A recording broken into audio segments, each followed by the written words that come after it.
All right, ladies and gentlemen, we are live. Hey guys, welcome back to the channel tonight on the Tundra Nation. Yes, ladies and gentlemen, you are here for what episode is it? Episode number 16. Yes, ladies and gentlemen, we are here. We are live. We're having a grand old freaking time with the one, the only, dare I say, legendary Ranger Dave. How you doing tonight, I Dave? Wouldn't say that. Yeah, I know you wouldn't. I know you wouldn't. But how you doing tonight, buddy? I'm doing good, man. Glad to be here. Excellent. We're happy to have you. It took a little while to get everything Yeah. up and running, but It's been a weird month. such is life these days. Yeah. Such is life, right? For sure. So we definitely won't hold that against you. We know that things happen and stuff crops up, right? Yeah. Oh yeah, for Right sure. on. Of course, with us as always, Mr. Hypoluxia. Party on, Garth. Party on, Wayne. Excellent, man. How you doing tonight, buddy? I'm doing great. Doing great. I had a good week. You had a good week for once? I had a great week. I got a good story to tell later. That is, really a little hot teaser action. Little hot teaser action for you. Oh, Tundra Nation, get ready. Doesn't involve my shirt coming off this week, so we're Yeah, good. okay, that is a good thing. But Hypo, you say we should go through a little bit of a roll call here. Yeah, absolutely. All right, before we do, who got it? Who got number 1 today? Oh, Who do you think? Panda. Dude, how? How do you do this? Magic and pixie How dust. do you do this? Ranger or Dave, excuse me. We have a lot of Rangers in this server. I'm not even the cool ranger either. It's the guarding the park and the best trash ranger. It's funny. It's funny. I titled this "The Real Ranger" with Ranger Dave. Burned the other Rangers. Yep. Suck it, guys. That's right. That's right. If you don't know, so Hypo has this like clairvoyant aspect about him where I make him guess who got the first comment every night, or not every night, but every stream. And I think we've probably done this like 40 or 50 times now, or like 30 or 40 times now, and I think you've only missed twice. Yeah. It's bananas. Like you are like having a seance or something before the stream to like channel the energy of who's going to be commenting first. It's just ridiculous. But let me know when you want me to channel Richard Pryor next week. Ooh, that would be great. Then you'd actually be funny. Ooh, but yikes. Let's go through a quick roll call here, and then we'll dive into some housekeeping, hot takes, and then get to know Mr. Ranger Dave. If you guys don't know who Ranger Dave is, you'll find out here shortly. But first, Brother Panda, number 1 in the comments saying, yo, Crazy Eyes, following up by saying not first. Joe Detmer, React 42, message retracted. That's an interesting one. Damien's in the house. We got Lag Demon here, of course. I'm not going to go through everybody today because we do have a guest. We want to roll through this somewhat quickly to keep time. Mario Mechanic Molina saying, shut the fuck up, Tyler. I don't want to know. I don't want anybody to know I'm here. Too bad, because we're going to do it. Boog Brand saying, hell, I'll watch a few minutes of the Saturday night edition of The View, the one with the bald guy and the other bald guy with the great RGB lighting. I don't know who he's talking about. Which one of us? Because we're both bald guys with beards. Brandon said last night that in person, I'm just like me online, except RGBs. Ah, excellent. So that reference now makes sense. This I think also I should mention. I think this is the first triple epic beard combination that we've had. I gotta say, I'm feeling a little bit. You're there. Embarrassed, no, you're there. You're there. You're definitely there. You're not casual beard anymore. You're definitely you're definitely in epic beard mode. I did trim this week in my defense. All right, so nobody can touch the Hypo beard. I'm getting close, but I've got a ways to go still. I've got about two or 3 inches to go yet. Take or make of that as you will. Let's see. Mark Spivey is saying, good evening, Tundra Nation. Good evening back to you, buddy. Tranquil the Cat saying, what's up, Tundra Nation? What is up to you on this fine Saturday evening, sir? I hope you are, or ma'am, man, who knows? It's 2020. I want to cover our bases here. David Underwood saying, howdy, howdy, howdy in the Tundra, or howdy, howdy, howdy to all in the Tundra Nation cyber world from the starry night in the Ozark Hills. Welcome, sir. That was poetic. That was actually kind of poetic. Let's see. Carnage says, greetings and salutations, Tundra Nation. Hypoluxia, I shall send thee, or I shall see thee on the field of battle tomorrow. At Tundra Nation, we need to see about getting you an In Flames t-shirt. I will tell you this, dude. One of my favorite songs, it's not a this year song, but it's like a song that I discovered in the last couple of years, is I Am Above by In Flames. I love that song. That is a fantastic song. Let's see. We got Big Fun in the house. Josh Olvey is obviously in the house. Josh, I have not forgotten, buddy. I've just been lazy and I apologize. I will make sure to get that light out to you here shortly. Tell your son that it is coming and that I have not forgotten. I just closed the Discord. Stand by, or just closed the chat. All right, here we go. Yuri's in the house. What's up, Yuri? I had a ton of fun playing Hold Fast Nations at War with you this afternoon. That was a ton of fun. Dave, you ever played that game? I have not. I'm terrible giant about keeping up with games. Dude, it's a giant meme fest. That's all it is. It's literally Nice. like it's the game that you go into playing where you don't care about winning or losing. You just care about how much meme can you do. By volume. Yeah, exactly. Oh, trust me. That's actually not wrong. Albert Trujillo says, hashtag Tundra Nation. What's good, Tundra fam? What is good to you, my friend? Happy to have you here. And thanks for participating. Let's see. We got Chambered Defense saying, made it. Yes, Chambered, you are here. Dickie B, what's going down, buddy? Rangers here. N7X Ranger is here. Precision Holsters, Mr. Scott is in the house. And Empty-Headed Gamer, of course, as always. Ranger of the Order, as you can see, this title now starting to make sense. Operator Tony, Big Fun, and William Cooper. I think that gets us all up to the top. Welcome, gentlemen and lady, to the chat. We are gonna have a grand old time this fine evening. I just realized that I'm not streaming the right fucking thing. Hey, Tony wanted me to yell at you about that, Yeah. by the way. Excuse me. I've got a baby in the background, and I've got chat in the foreground, and I've got two other grandly beautiful bearded individuals in front of me. Before we dive into housekeeping, let us introduce you guys and all of our new members to our extra special guest for the evening, Little Miss Ellie Bean. She is here. She is ready to play right before she goes to bed, of course. Ellie Bean, how are you doing tonight? I love you. Yes. That was the sneakiest look I've ever seen. That was I know. amazing. That's That her is thing. pure trouble right there. That's her thing. She's her father's daughter. Yes. Who are those other bearded guys, huh? She's like, I don't care about those bearded guys. I'm looking at myself. Her new favorite thing is to look at pictures of herself. That's perfect. Oh, really? She is a little lady. Good luck. Yep, she is. Oh, that's ow. Thank you. Oh, I know that life. Are you eating your toes? Huh? Is that what you're doing? Look at those toesies. She's Look at those absolutely toesies. your daughter. I love you. All right.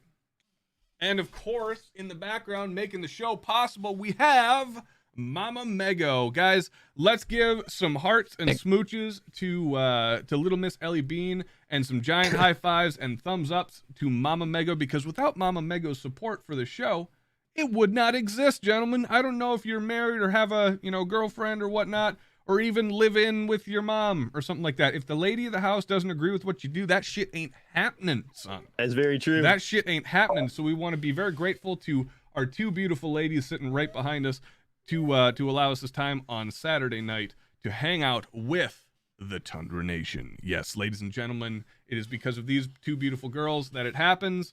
This one's the motivation, and this one makes it doable by keeping me on track and allowing me to do it. So thank you very much, Mama Mego and Little Miss Bean. I love you. Sweet dreams. All right, gentlemen, let's dive into some quick housekeeping, and then we'll go into the actual segment of the show. We're making record-breaking time here. I've only deviated 9 minutes Go. into the show here. Normally, this is like a 15 or 20-minute mark. Bye-bye, my love. I know you're so cute. the both hand wave. Yep, you're so cute. Full intense. Yep. So, guys, for housekeeping, if you don't know, this is the live stream channel for Tundra Tactical. That is our other channel. It's kind of the main channel. I'm very proud to announce we're approaching the 60,000 subscriber mark, and that's nice. a pretty decent little milestone for me. My fingers are crossed. 100,000 before SHOT Show this year in January. It is entirely possible. We do rely on a lot of the support from the fans to share the content around and make sure that the wealth of knowledge that we spread here, oh dear God, is distributed evenly amongst the greater population. But if you feel like doing so, go ahead and do so. Make sure you subscribe to the channel, both channels, and make sure you hit those notification bells and have a damn good time while doing so. If you feel like taking another step in supporting the channel, you can join our Discord. Believe it or not, Hypo, after 3 weeks of not doing so, I actually updated the Discord link tonight. Oh, good on you, finally. I know, right? I didn't pregame hard enough to where I forgot all of my responsibilities. So No, nothing, huh? So if you guys do want to join our Discord, like Ranger Dave has just done, you can follow the link in the description below or periodically posted by Mr. Moderator, Operator Tony here in the chat. And that will get you to a place where it's essentially Tundra Talk, or not Tundra Talk, excuse me, the Tundra Nation live stream, formerly known as Tundra Talk, 24 hours a day, 7 days a week. Got a little over 1,000 members in there, about 100, 150 that are active. Damn good time. You get to play games with myself, occasionally Hypo, the rest of the mod team. I'm pretty much on there playing games every day, having a good old time. Heck, maybe one day we'll play games with Dave. We'll play some Battlefield 5 or something like that. What are you playing these days, Dave? Warzone, actually. Oh, yeah? Battlefield 5 got abandoned. Oof, oof, oof. Yeah, oof. yeah, man. Disappointing. It is a little bit, but that's something that we'll talk about here a little bit later on. Last and final step in the hierarchy of housekeeping that has a strange poeticism to it. Is poeticism a word? I don't think it's a word, but it sounds like a word. Is financially supporting the channel. If you guys want to throw us a couple of your hard-earned Copex, we have one of two ways that we generally prefer that you do so. There's obviously more, but one of two ways. The first way is finding us on Patreon at patreon.com/TundraTactical. And the most preferred way is using direct through PayPal using the email address, Tyler@TundraTactical.com. And with that being said, as I get logged in here on my telephono, from Mr. Dickie B, dropping the 50 bones into the PayPal. Thank you very much, Dickie B. I do believe that is his 15th consecutive week donating 50 bucks now for spite. He's just like, I'm gonna keep going. Yeah, right. So thank you, Dickie B. If you guys want to follow Dickie B's example, you hop on PayPal, you toss a couple of Copex our way using the email address Tyler@TundraTactical.com. That's Tyler@TundraTactical.com. Motherfuckers. That was for Hypo. All right, that concludes housekeeping. Ladies and gentlemen, welcome to episode 16 of the Tundra Nation. Now, Ranger Dave, or Dave, I'm just gonna call you Dave. I accept that. Yes, please. we are technically on episode 116 of our show. We just killed off our old show at episode 100 because we're theatric and weird and decided to rebrand nice and on clean. Exactly. Yeah. We thought it was a good place to cut the cord, separate it onto a different channel. So we are, despite all appearances, we're still rookies, but we're not as rookie as we might come off as. Every now and again, we at least look like we know what we're doing. So the first segment of the show is a segment that we like to call Hypo's Hot Takes. And that is the segment of the show where Mr. Hypoluxia, aka Pat here, gets to take over the show for a couple of minutes and ask a question to either myself, the nation, or all of us, including yourself. And we get to kind of have a little discussion topic time. So Hypo, what have you got for us this fine evening? Well, I guess it's a story that leads into a question. Ooh. Which we talked about off air just briefly. Just briefly. Yeah, so I ordered some 22 on Friday and screwed up my account. Uh-oh. Like I told you, messed up the email address. Whiskey fingers, man. Actually it was Vicodin fingers that night. Yeah. How's the face doing? Face is doing great. I'm feeling good. For the people who don't know, I just had all four of my pushed in outside of a bar on a Saturday night. You got attacked by a T-Rex. There was an alien, and there was a whole ATF squad, and they came in, and they're like, "Hey, don't forget the grizzly bear. No, shall not be infringed." And trained ATF bear, butt stroked, and knocked 4 teeth out. Right? Yeah. So messed up my email address on the website. Called them Saturday morning, and told the guy at tech support. I said, "Hey, I screwed up my email address in the account, and I can't really get any follow-up emails on this."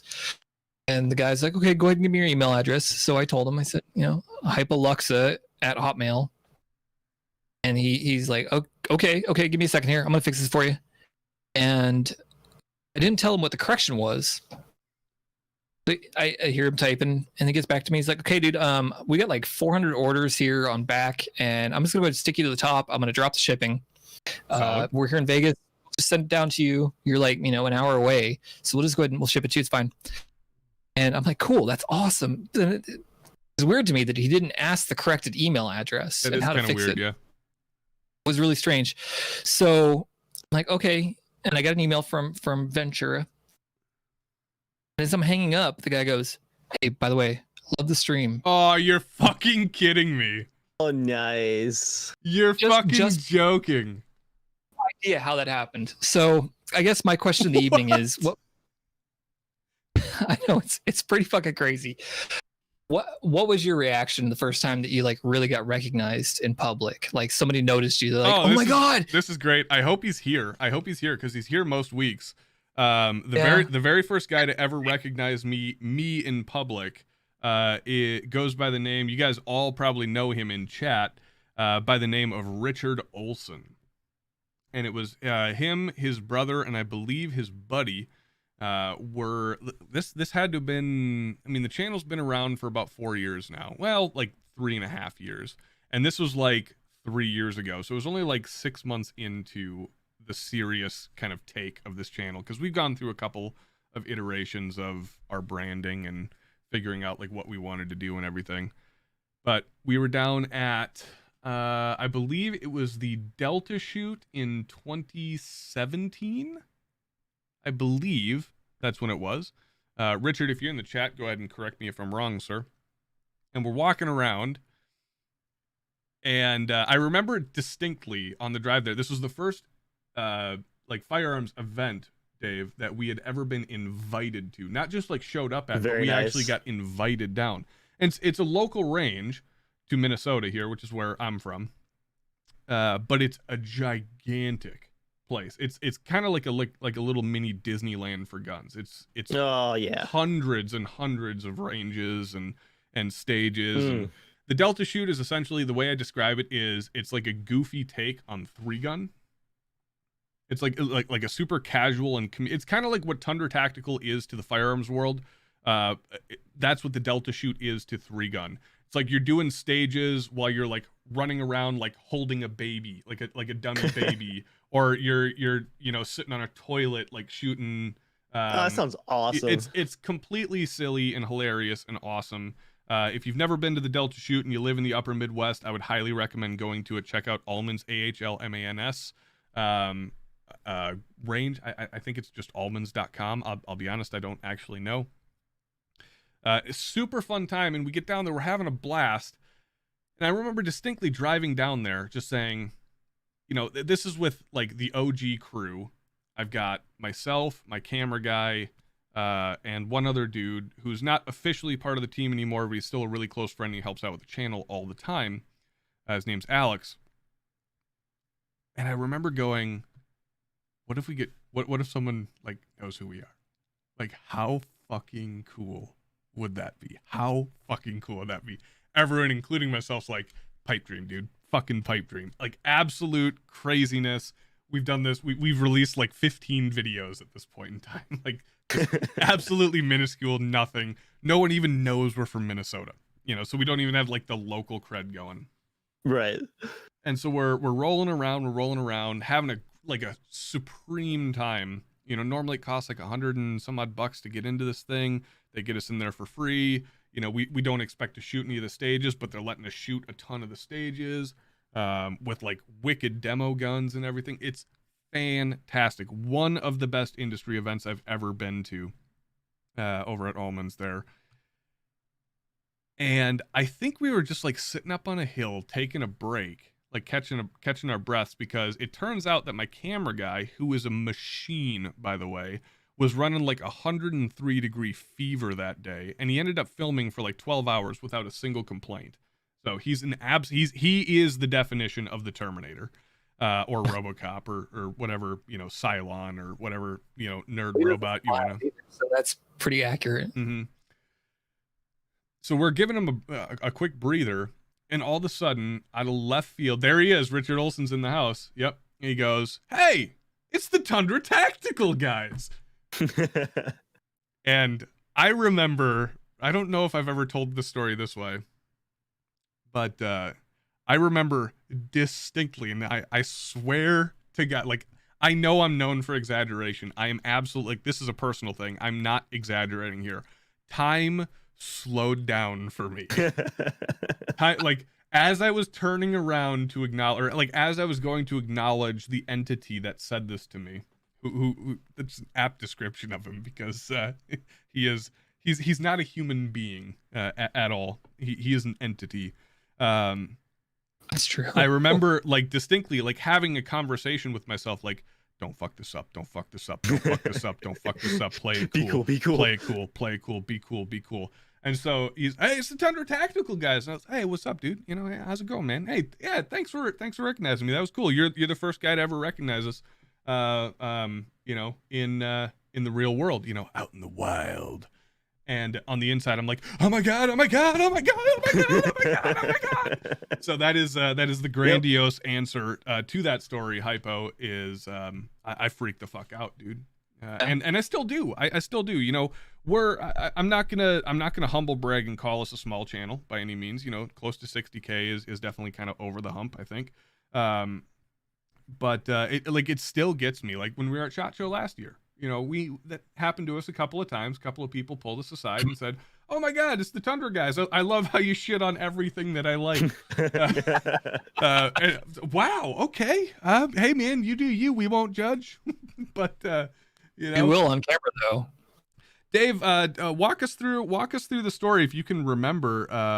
What was it like the first time you kind of got some form of recognition publicly?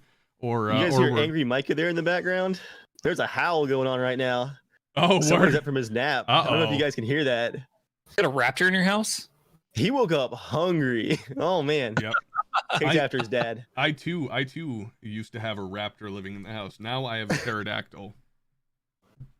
Yeah, but yeah, man, you know, it's funny for me. I've only ever been recognized twice in person. Second one was super wholesome. First one was hilarious. I don't use webcam a lot. I don't live stream a lot. Most of what I do on my channel is gaming related. I had a brief podcast for a couple of years, but most of the time I don't use the camera. I had one fan that met up with me at Gamescom in 2018, getting an autograph for her boyfriend. That was super wholesome. Got a photo. I had some like stickers I handed out. I had like a whole pack of stickers ready to go. Handed out one set, you know. But the first time was hilariously awkward.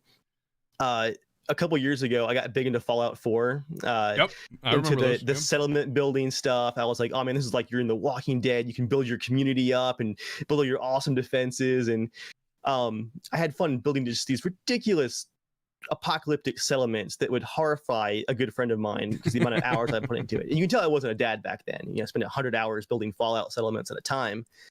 But I would have a webcam on those videos, the Fallout videos, because I would tour the ridiculous settlements that I would make, and he would basically just react in real time in horror to the meticulous detail I put into it and all that stuff.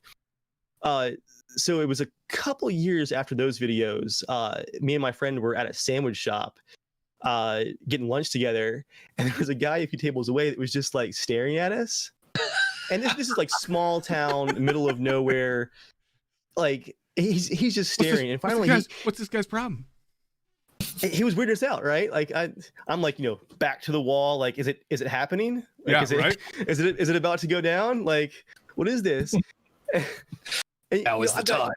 I've got tons of videos on my channel that I've poured, you know, tons of effort into outside of the Fallout stuff. The gun videos, you know, short movies and skits, and just you guys know how it is. The stuff you put all the time into is what gets no attention, right? Oh, yeah. I could go on for fucking days about that shit. Yeah. So he walks up to us, and it's not like, oh, it's you guys from the podcast, or you know, it's you guys from those hilarious sketches that you put all that time and money into. Really? He goes, aren't you guys the ones from those funny Fallout videos? Oh, I was like, yeah, that's us. Like ignore everything else that I've ever done. It's just it's the funny Fallout videos.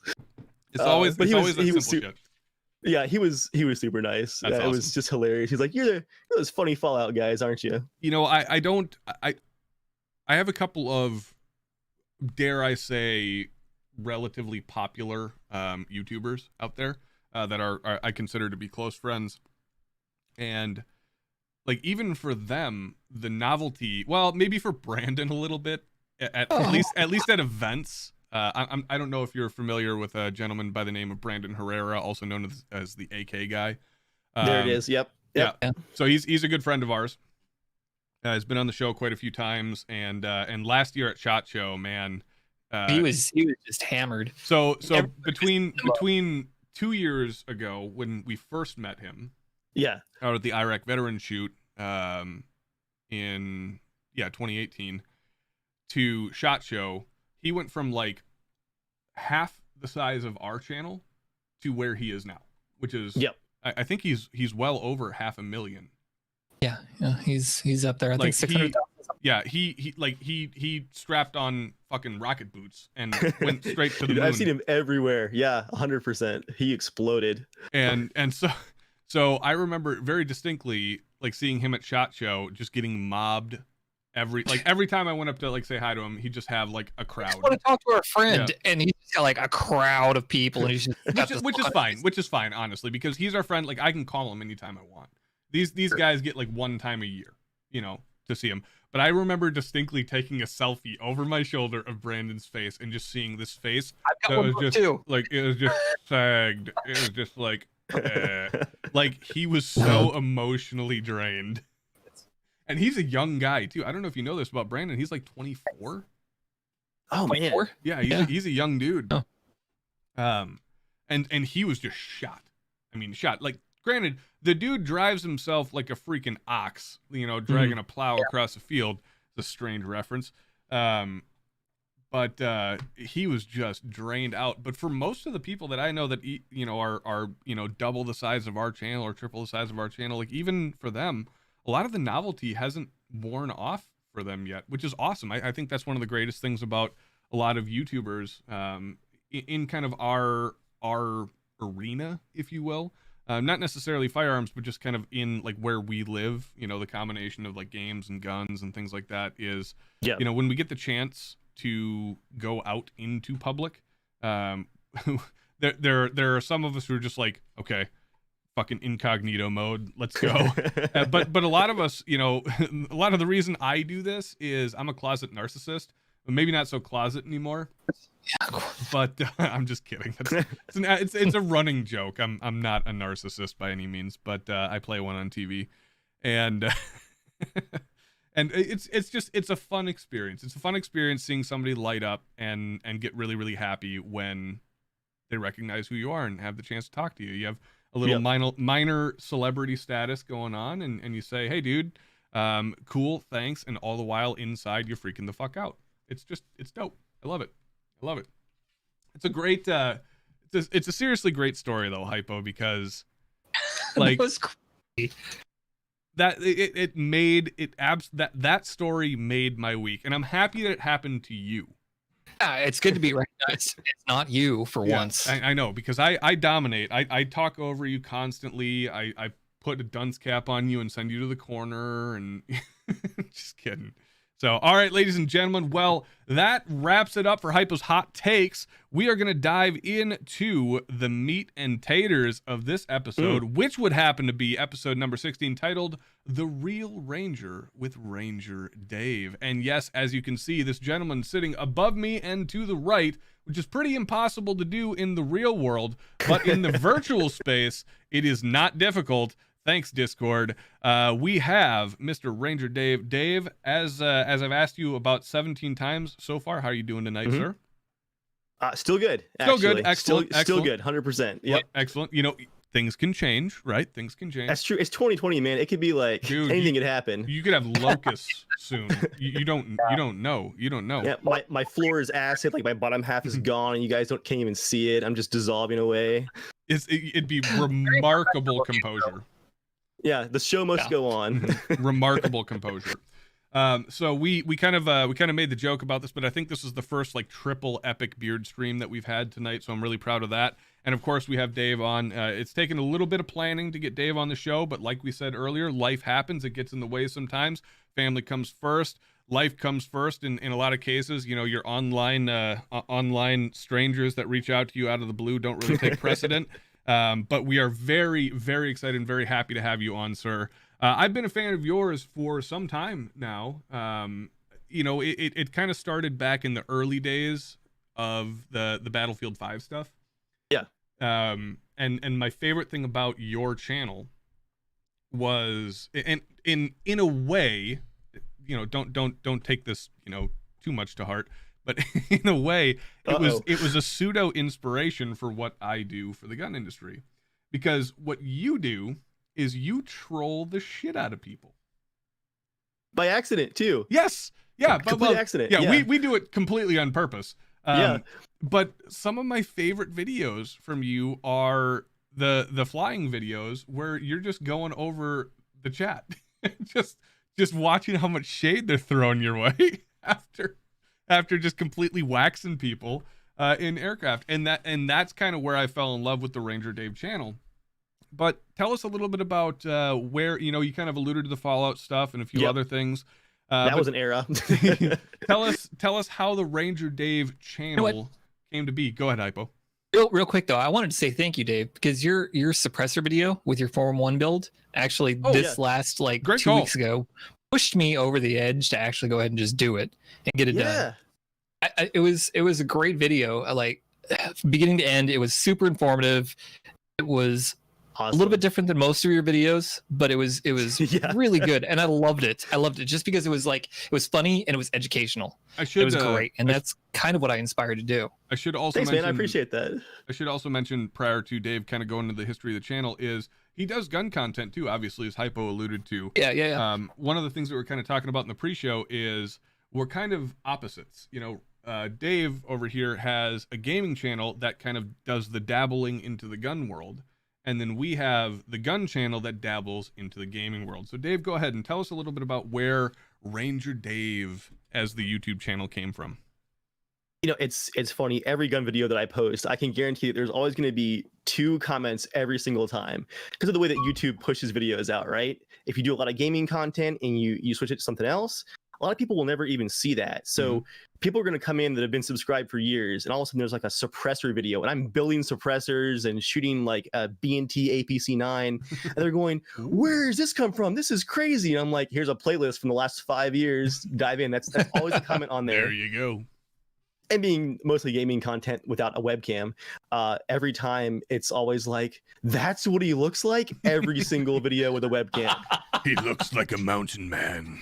Yeah, apparently I sound like I'm 22 or something, and I'd give you 26. All right, well, ouch. Where did Ranger Dave come from though? That's not really a super interesting story. Let's honestly. put it to chat here real quick. How you don't have to answer, but how old does everyone think Ranger Dave is? Go ahead, Dave. The channel used to be called Evil Viking 13, which did not fit me or my content or my personality whatsoever. It was literally a name that I came up with when I was 16. I was signing up for a tactical FPS game, right? Anybody ever played Nova Logic games, Delta Force? Oh yeah. Mm-hmm. I was 16 signing up for Drone Operations, Typhoon Rising. I know how old you are now. Okay, well, I just nailed aged myself right there. Yeah. And there was like some comedian on the channel making a terrible Viking joke, and so of course I'm like, oh, Evil Viking sounds like an awesome name for a FPS game, and that's how I got my original YouTube name, which was awful, terrible, hated it, always hated it. I finally changed it just 2 or 3 years ago to Ranger Dave after some of my same good friends that do the Fallout videos with me and some of the sketches and stuff. We did a short film based off of my actual personality, where I'm this like anal retentive like park ranger, where I'm like super prepared, right? You know, the zombie apocalypse happens, I'm guarding my park that no one goes to. Like, you got to make sure that all of the zombies put their campfires out. Yeah, like I'm out there with like a measuring tape, right? I'm measuring people's campfire distances from their chairs, all that stuff. There you go. Zombie apocalypse happens, and I hear the devastation outside. I'm ready for this, but all I hear is like, you know, safety materials on, protect your ears, glasses. Meantime, everyone's dead. I'll have to link you guys to the video. It's a whole sketch. It's ridiculous, but it fit me so much better. I'm like, you know what, Ranger Dave, rebrand. Let's go all in. You have Ranger Dave. You have such an opportunity to reboot that with COVID right now. You know, you're right.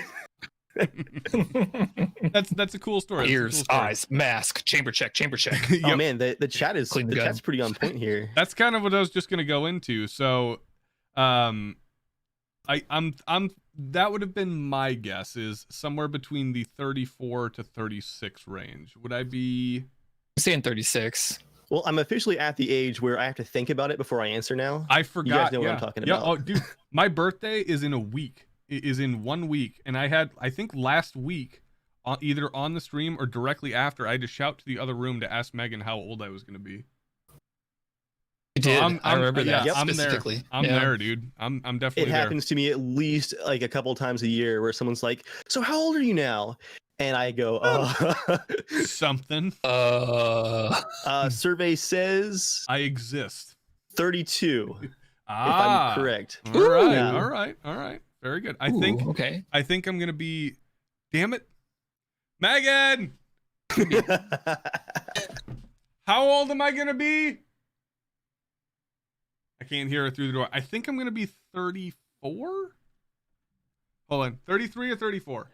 34. All right. God, All right. So yeah, I am we're- so old. So you know exactly what I'm talking Oh, about. You're at that 100%. age where it just doesn't really matter anymore. Yeah. You know, you can take out a mortgage, you can rent a car, you can buy a gun.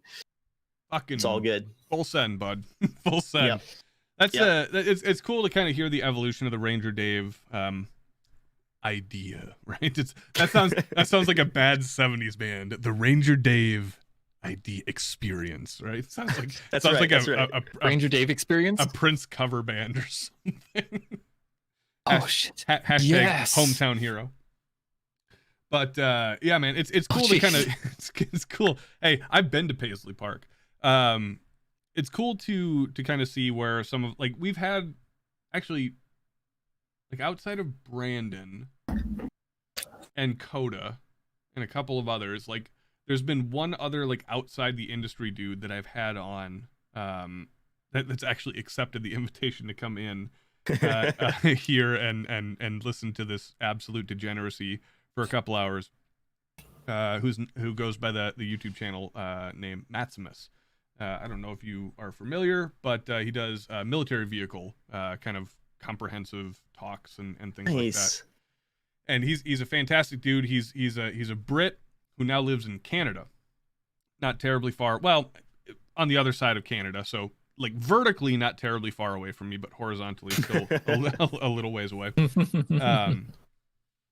And when he came on for the first time, like, Matt is in my top 10, probably top 5 favorite YouTubers of all time, and he's not even an industry an industry dude. He's got a fantastic channel, and I remember like fangirling out. And then you're like number 2, dude. You're coming on here. I've been watching your videos for a couple Thanks, of years. man. It means now. a lot. Yeah, and we had this talk at SHOT Show last year to kind of preface this interaction and this. I'm not going to call it an interview. We'll just call it a conversation. That's way too formal for me. Yeah, I don't want any of this now. We had this, Pat and I, or Hypo and I, and Bryce, Boris Nordston, also known as, we sat down and we decided on the steps of the Venetian, looking into the canals, to kill off our regular show at episode 100 and rebrand. And we're like, okay, so what do we do when we rebrand? Well, okay, this and this and this and this. Like, how about we start incorporating gamers into our chat? Because we spend, I mean, I probably spend twice as much time playing games as I spend, doing gun content. So, Especially with ammo prices these Oh, days. good Yeah, no God. kidding. You know what's Yeah. free? Virtual ammo. yeah, I like ain't wrong. that. I like Yeah. that. That might become a Oh, tagline. man. But so we're like, okay, yeah, that's outstanding. Okay, who do we get on here? And I'm thinking. We're going through the list. Okay, that's out of reach. That's out of reach. And like these people that I'm thinking are out of reach. At this time, I think we were at like 20,000 subscribers, something like that last year. 25-ish. Yeah. So we're thinking of people like that are double our channel size, and that's like our ceiling. And so a little bit later on, the year goes on. We have a little bit of success, things are going well, and so I start getting a little cocky.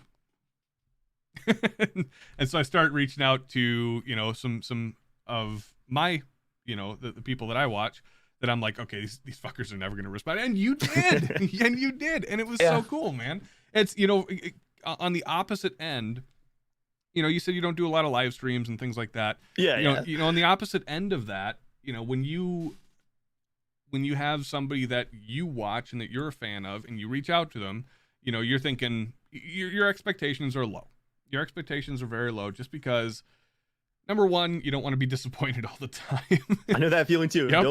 Don't worry. And number two, you're just like, hey, you know, the dude's probably got a life, right? Shit's going on, as we well know, and you know, you got the family, you got the life going on, you got the day job. You know, fair amount of people in the chat know this about me, but in the broader Tundra Nation, they don't know. Like, I do this full time. I don't work a day. I don't work a day job. I don't know what we're doing right, but hey, we're doing it right enough to where I'm making a comfortable living doing this.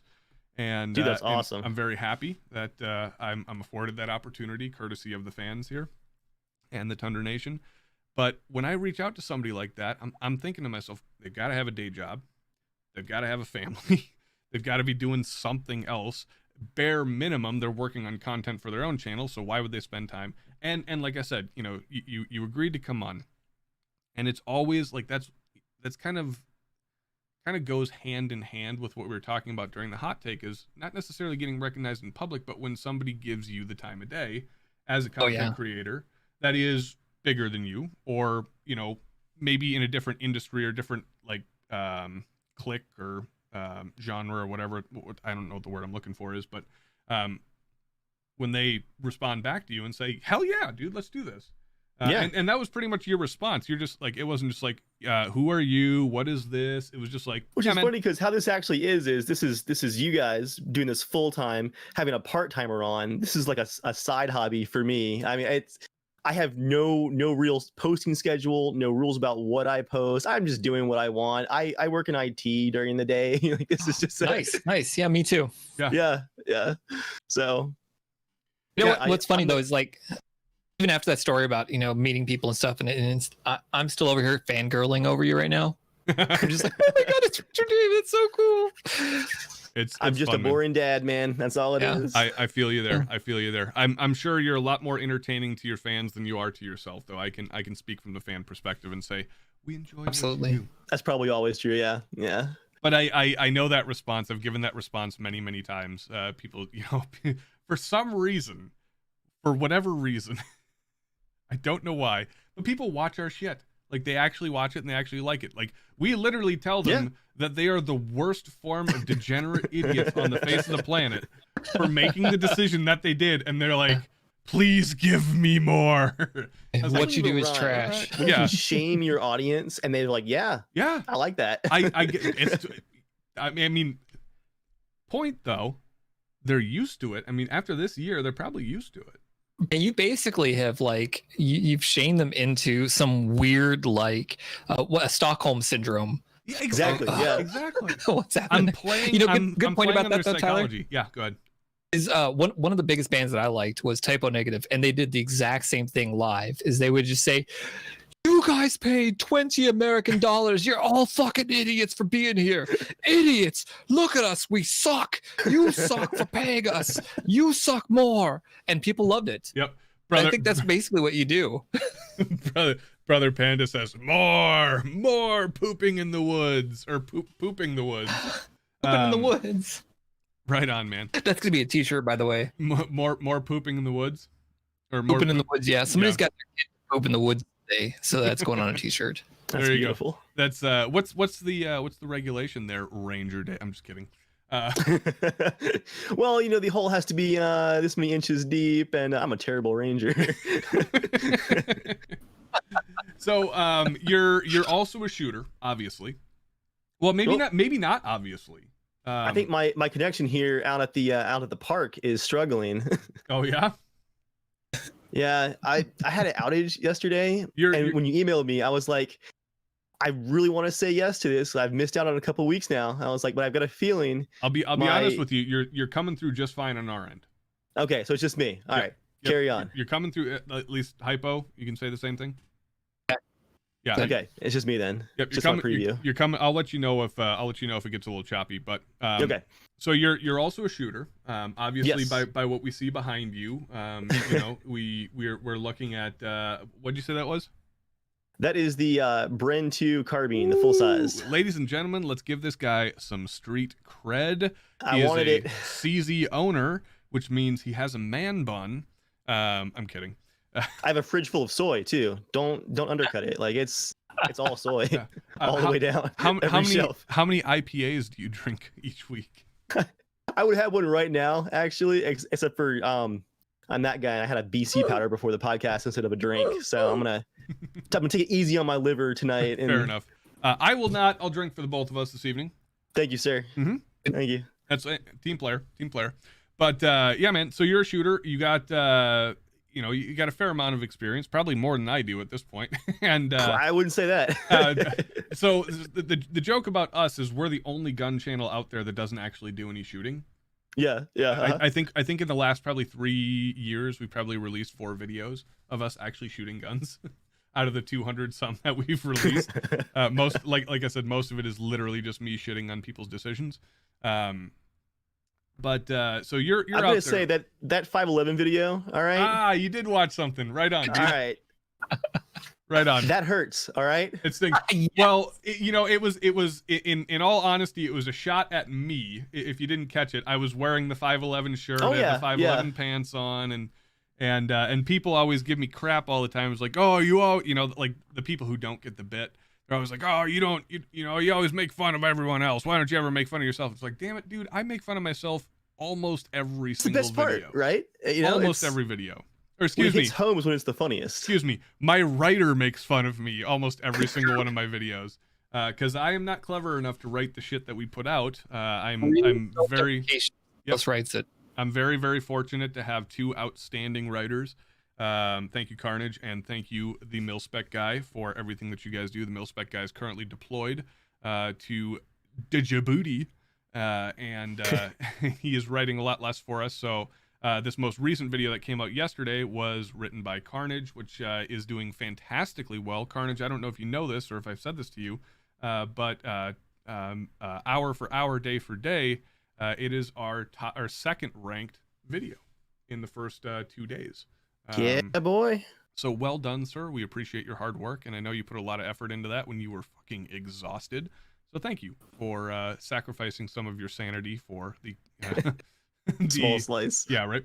But yeah, man. So you've got some shooting experience, and where I really started to enjoy a lot of your stuff is the Battlefield Guns in Real Life series. Tell us a little bit about what inspired you to make that one. Coming from a gaming channel as a gun dude, did you see that as in my opinion, if I were to do something like that, like going full on into gaming for a series, like, is that a wise decision? Am I thinking about that? Like, were you thinking about that at the time? Like, was it, am I going to lose people over this? Is this going to get watched? Am I just doing this because this is what I want to do? What was the story behind that? Because it was fantastic, by the way. Thanks. Yeah, well, there's some old ones that are now private that were really, really awful, like tone deaf, not well produced. I've got a few of those. Yeah, but for me, I didn't own a gun until I was 22 or 23, I think, right before I got married. I did the whole, I'm engaged, starting a family, like it's time to buy a gun and do the protect the homestead thing. I went like full into, like, I did all my research, and I went from like and you bought a Springfield.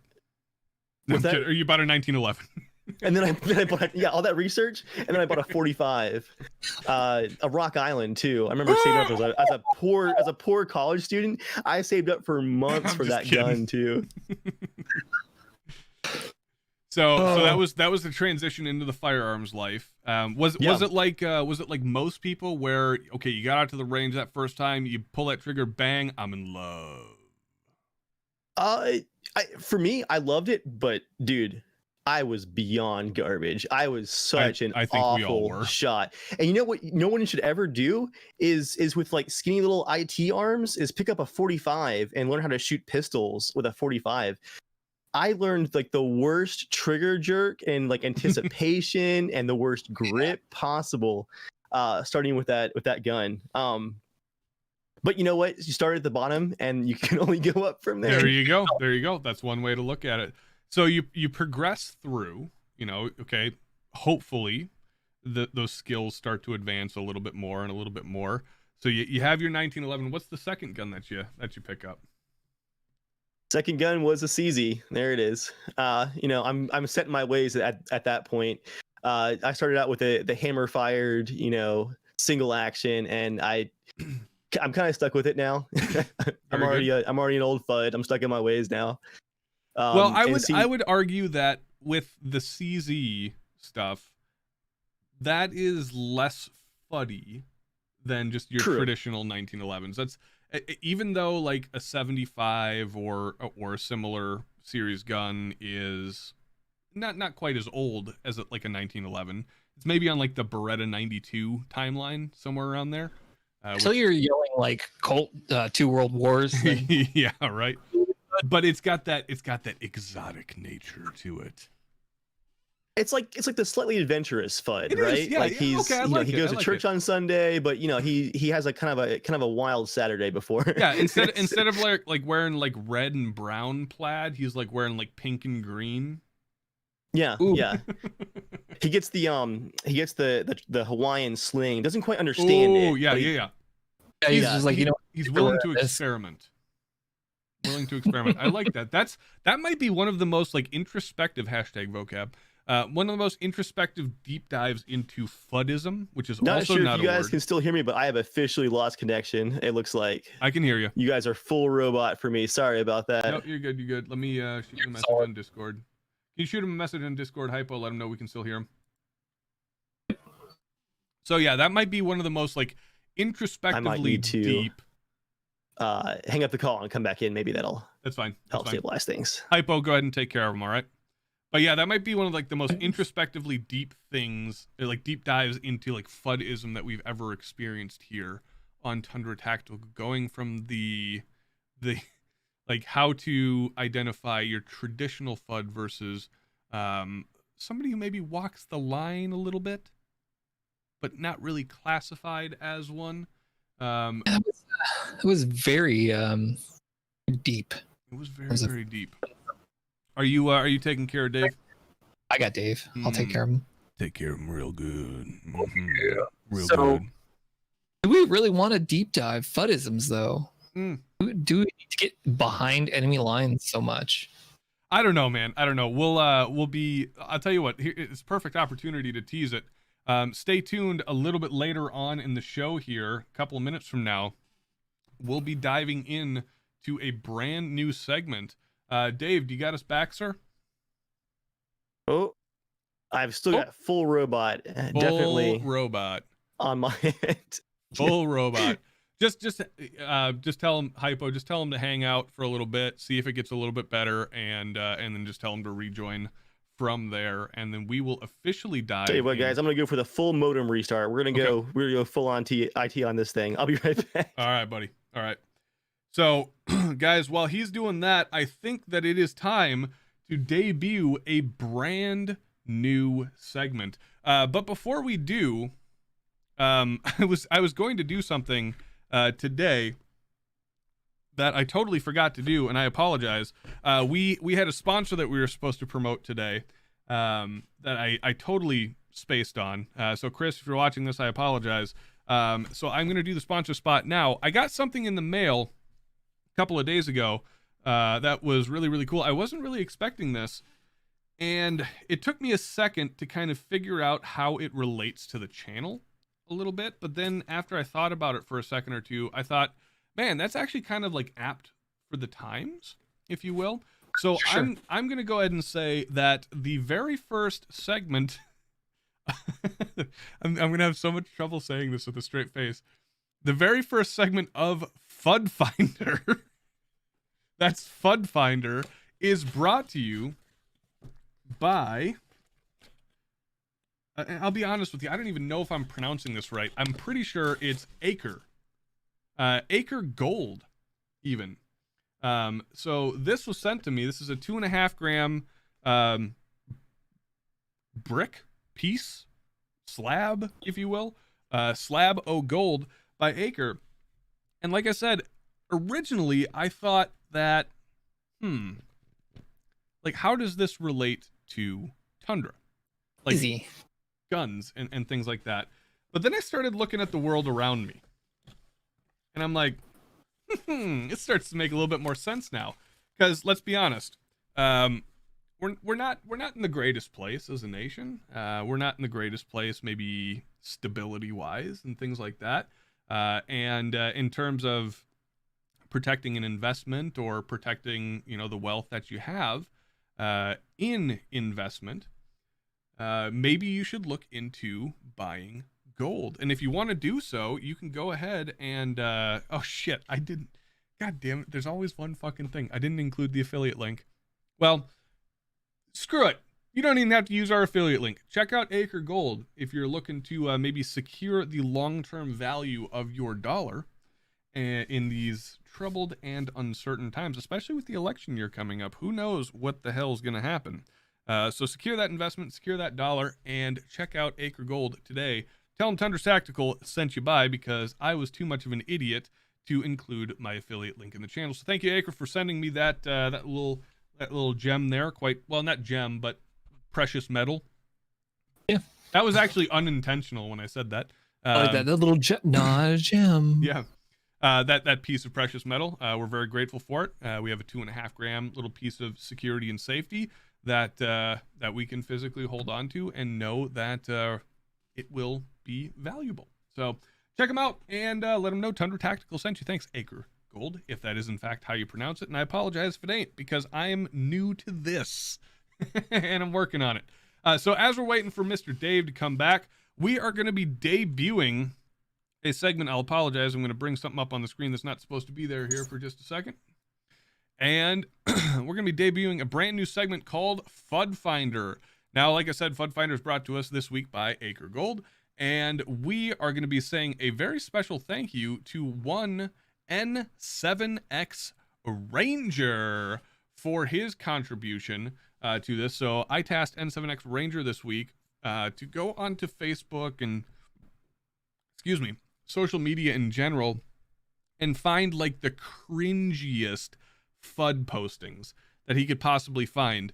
And some of them were a little hit, some of them were a little miss, but I think the ones that he ended up with tonight are pretty damn good. And so how we're going to do this is we're going to kind of do, instead of like the veteran reacts to this military movie, we're going to say the gun shit poster reacts to to FUD memes. And I'm going to work out how best to do this. I think the best way to do this is to take our faces off the screen for right now, because we're not completely set up in how we want to do this. We just kind of cobbled it together tonight in true Tundra fashion. So the first one will come from, let's see how to get this up and running. All right, so we'll do it this way. So FUD Finder, episode 1, post 1. Hypo, are you ready? I'm waiting for the delay. Have you seen this before? Do you know what this is yet? Have you seen any of these? No? All right, Nope. Right on. I've only seen, I think, 2 of them in advance. Completely virgin to all of this. All right, so here we go. This first one looks like it's coming from Gun Hub, and it says, thanks. Oh, God. I don't even know if I'm going to be able to read this. It's already a Sig. Is that a fucking Sig? It's a Sigma. Oh, dear God. Probably an Olight, too. It says, thanks for the ad, and here's a pic of my latest investment, 2 9mm and vest, I'll use quotation marks, he/she, Oh my God. debating the hair there, says, I hear the zombies are closing in, so I thought I just might need more firepower. Lots of smiley faces. 9mm Smith & Wesson SD9 and Taurus 9mm, a smaller size for the pocket. People wonder why. People just wonder why we do what we do and we shit on people for making poor decisions. It's so you can learn. This guy is never going to learn that his SD9 and his Taurus fucking G2 garbage is bad without us telling him and making him feel bad for making that purchase. Not to mention he's got a cross-draw freaking holster right here. Okay, cross-draw holsters haven't been used. They haven't been used since cowboy times, effectively. Like, nobody actually uses them. There's like one instance where I could think that any type of chest rig where you're cross drawing is acceptable, and that's if you're in Alaska and worried about bears and you're carrying a 10 millimeter that is going to be shit on your hip. What if you land on your chest though? The bear's going to get you. Yeah, then you can't get your gun out. So let's go into some of the comments. The first comment, typo.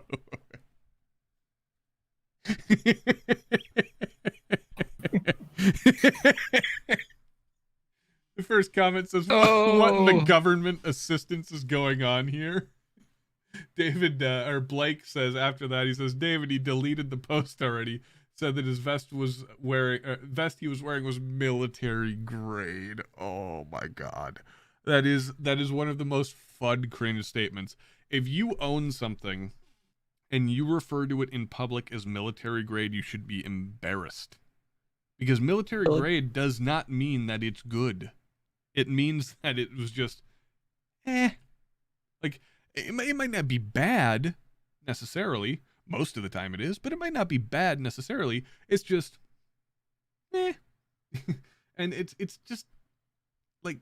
I'm still trying to interpret what's happening with like the mag pouches up here, the cross draw down here. Like what's happening next to it is those are rifle mag pouches, 100%. Like on the opposite side, right underneath. On the opposite side, yeah, underneath the hand. Those look like rifle mag pouches, which he doesn't have a rifle. How many? She. What is actually happening, dude? I honestly don't know. And like those, that is like a hot mess. Like let's just be brutally honest here. That's an airsoft vest. He picked that up for $26 off of Wish. I have never seen an airsoft vest look that bad. Yeah, like look how. Okay, could you imagine if you had to run in that thing? What do you think would happen with that gun that he's got slung up there? Dude, you're gonna get the wind knocked out of you every fucking step. He's gonna have broken ribs in the first mile if he can even run that far. Is the gun actually, is that cross draw like actually at a 90-degree angle from his body? It looks like a 45. Like it's full on. Like we got danglies. It's just like it's out there. It's just like we got danglies. But yeah, and then there's no bueno. Oh, we got him back. We got him. Maybe. Let's check. If he rebooted 3 times, lifted the computer 3 foot in the air, and dropped it. Oh yeah. Not to mention like praying to Cthulhu, and you know. That's how you fix the server. Ah, okay. You don't invoke old gods until the servers are down. Excuse me. Thank you. We'll give it a second here. Dave, are you back, sir? Am I alive? We are. We got you. Do you have us? I'm catching up, I think. Connection out here in America's greatest national treasures, her national parks, is not great. Fair enough. Well, if you can't hear us, like I said, we can hear you just fine. Perfect. Man, unfortunately, guys, I've still got full robot on the incoming. That's that fine. Sucks. Hypo, give him the thumbs up to just disconnect for the night. We thank him for his time. Ranger Dave, appreciate the time, the effort, and the attempt at recovery, and maybe we'll knock it out again here sometime soon. But tell you what, let me try turning my camera off, see if that fixes my downstream problem. Okay, we'll see. Test 1 2. Test 1 2. Test 1 2. Takes a second or two for that to catch up. Unfortunately not. Well, again, sorry guys. It has been a blast though. I think you can still hear me, so I will just say shout out to the chat. Thank you guys for coming out, and good talking with you guys. We'll catch up. Yeah, Dave. At a different time, we'll be in touch, buddy. Even though you can't hear me, but Hypo, let him know that he's good to rock and roll, and that we thank him for his time. That is unfortunately not a new thing to the Tundra streams. It happens, when you're dealing with the internet. Sometimes it sucks. But let's dive back into FUD Finder and keep up with the absolute hilarity that is this post, because holy crap. Okay, so we're talking about the vest, the angle of the pistol. Let's go back into the comment section saying, from Alex here, he says, I see the pores are at it again. See, this is great. This is great because I'm assuming that this guy joined this channel or this Facebook group or whatever, this chat, assuming that he did something good. And let's be honest here. A lot of us, including myself, have been in this dude's position. Hypo, have you ever been in this dude's position before? Oh, okay. In the poster's position? Yeah. Yes. Yeah. I admit it. The whole Yakita, Tigris, Condor. I mean, you've had the long hair, and I'm just kidding. But I mean, I did, like, but it was for long. Like, we all invested in crap tier equipment just for the cool factor. Like, let's be honest. I mean, I have a helmet sitting right down there that is a fucking knockoff of a Fast MT helmet that I have $400 ear protection attached to. like, okay, I can't knock this guy too much because I'm doing it currently, but at the same time, like, I know what my shit is. This guy doesn't, unfortunately, and that's why we do what we do. We're essentially providing a very degenerate public service. Yeah. But my favorite part is this guy joins this group and he's learning his lesson, because look at these comments. He says, I see the pores are at it again. Caleb Phipps says, bought 2 shit tier pistols when he could have bought 1 decent pistol. And that's a fantastic statement right there. Caleb's onto something. Caleb's onto something. Because what is this guy gonna do? Is this guy gonna go all fucking like full on like Southie Boondock Saints on this and burst into a room full of zombies dual wielding, as he claims, shit tier pistols? Do you think that's a viable strat?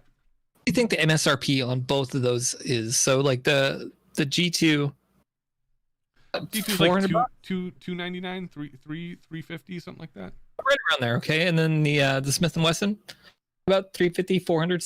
Yeah, it's sub 350, I'm pretty sure. Well, maybe not now, but 700, $800. Yeah. So that's a good fucking handgun. For that, he has a Canik TP9 Executive Elite. He's got an FN. God, I almost said FS9 again. He's got a Ruger 5.7. Yeah, well, hey, what? Maybe we should do a video on guns that were just forgotten about in less than a year. That would be top of my list. The Ruger 5.7.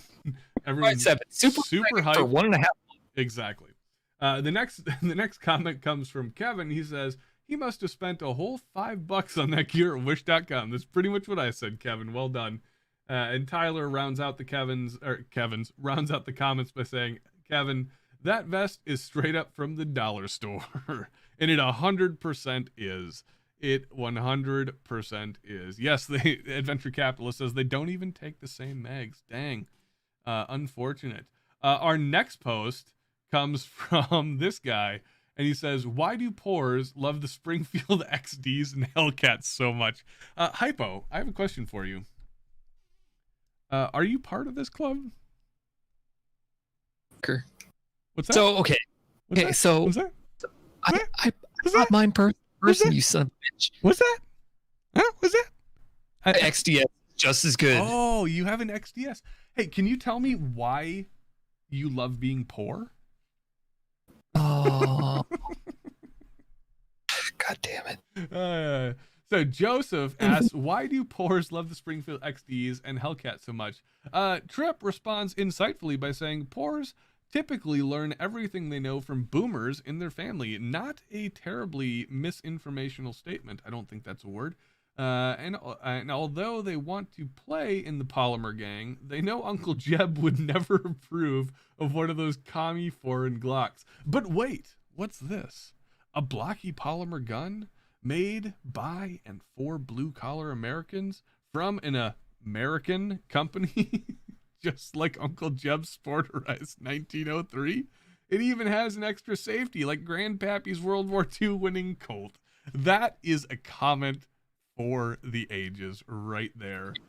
That is a comment for the ages. Trip, well done, sir. If you ever read this or listen to this, excuse me, and you would like to write for the channel, please email me at tyler@tundratactical.com.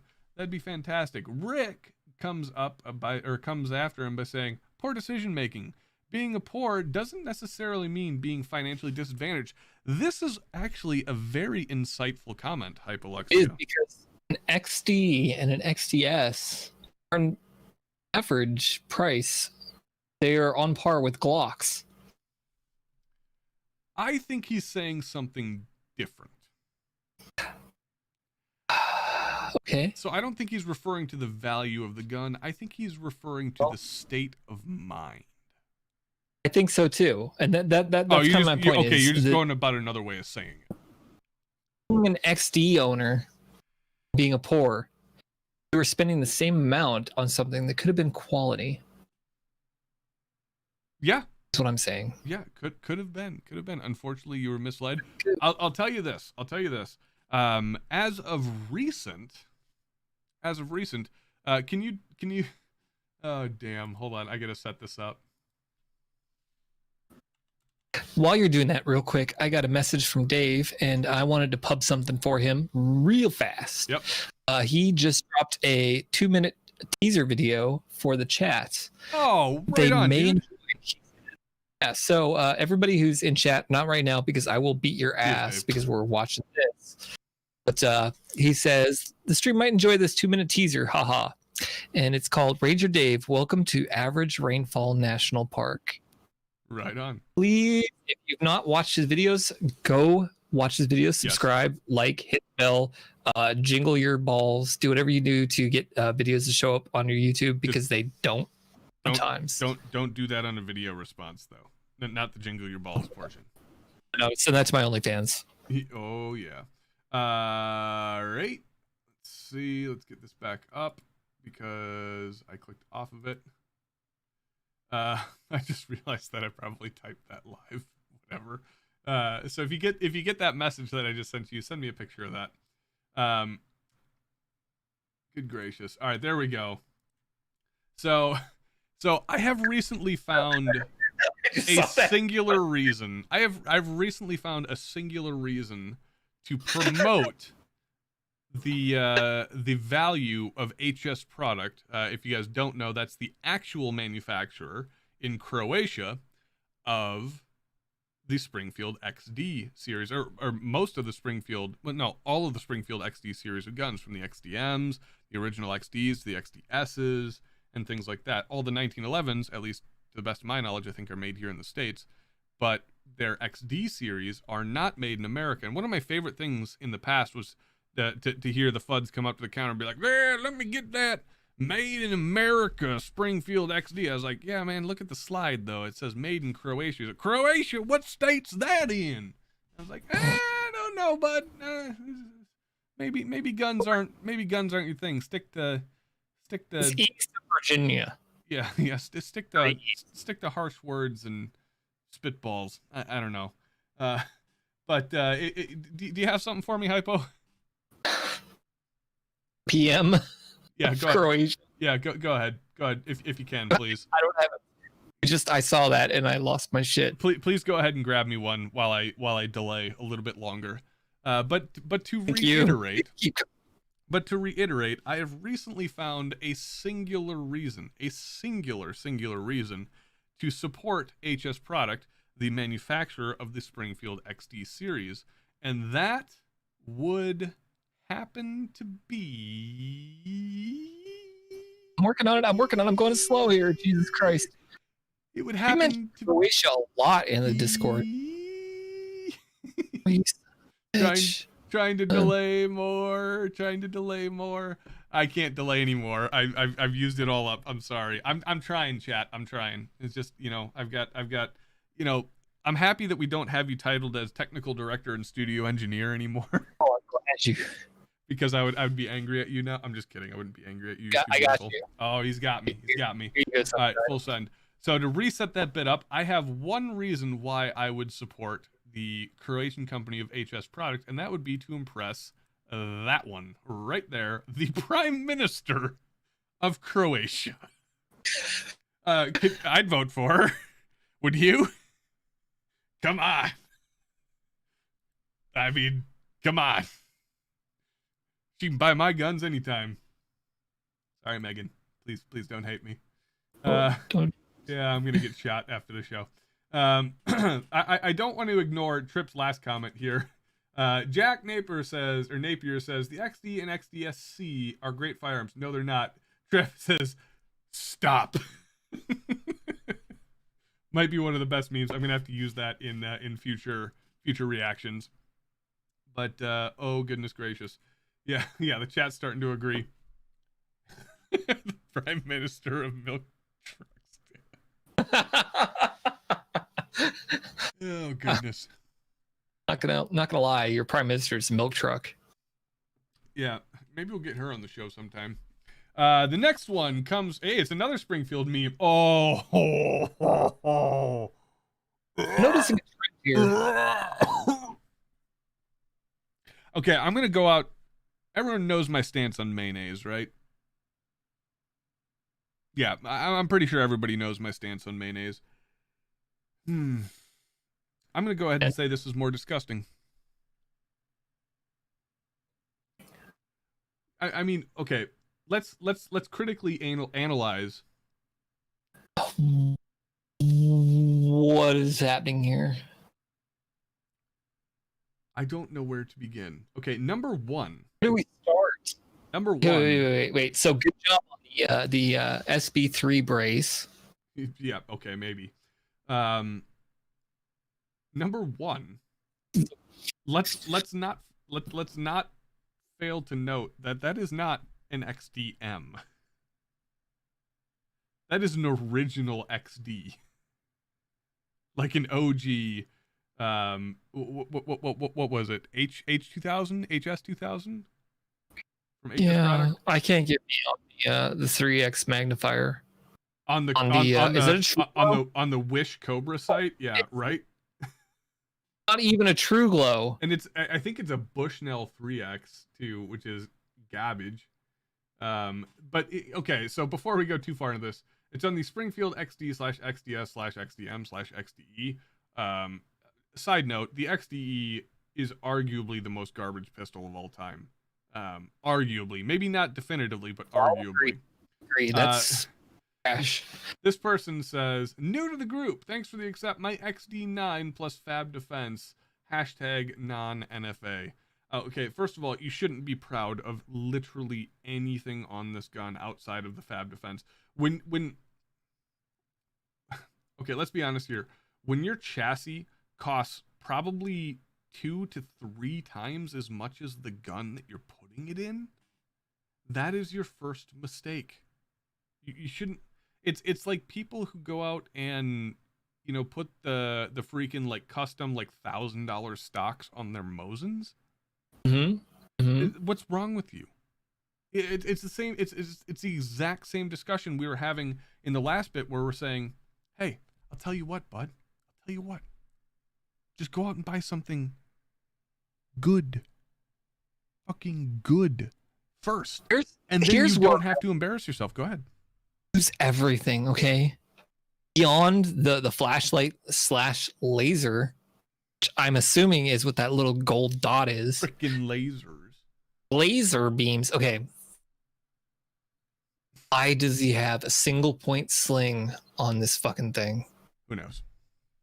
What tactical reason is he carrying this into combat? Let's be honest here. With the decision making going on in this build, this is probably the only gun he has. It's that Fab Defense is probably sitting in his closet 99.95% of the time, and his quote unquote carry gun is just that XD9. Without looking down the muzzle, what is actually happening down there too? Is that just like a gigantic gaping hole like my ex-wife? Yes. Like what's happening there? Oof. Hypo, let's just be honest here. I'd say that's being generous to you. Well, yeah. Thank you. I'm just kidding, bud. No, okay, so let's look at this thing. Let's look at this thing. So I don't want to. So we've got the El Clapo fucking flashlight laser combo thing on the side there at the offset 45 degree. Yeah, 45. Yeah, a downward Here's- 45. Here's my next question. Where the fuck do you hold this thing? Yeah, but at that 45 degree, you gotta. I don't know. Where do you hold? I just noticed this. Where do you Lefty? actually hold this thing? Do you go over the bore? That's an extreme C clamper's fucking wet dream right there. Right? Dude, what is this thing? What is this gun? And what is wrong with people? Like, cool. Okay. Now, I've admitted many times that I've purchased guns. My AKV-9 that's sitting in the other room, I purchased that gun solely based off of cool factor. But I knew what was happening. Like, I wasn't buying that gun saying, this is going to be the best gun ever. It obviously has not been, considering the fact that it's been broke for 8 months. Well, it's up and running now, but it was broke for like 8 months. But I'm not like this guy where I'm going to say, check out my ultimate firearm / So adult airsoft gun. We looked at quite a few Ronies. Like there was a lot Oh, yeah. of Ronies it shot. And there's a time and place for those. They're fun as shit, right? And you want to take your Glock and turn it into Sure. PCC, go for it.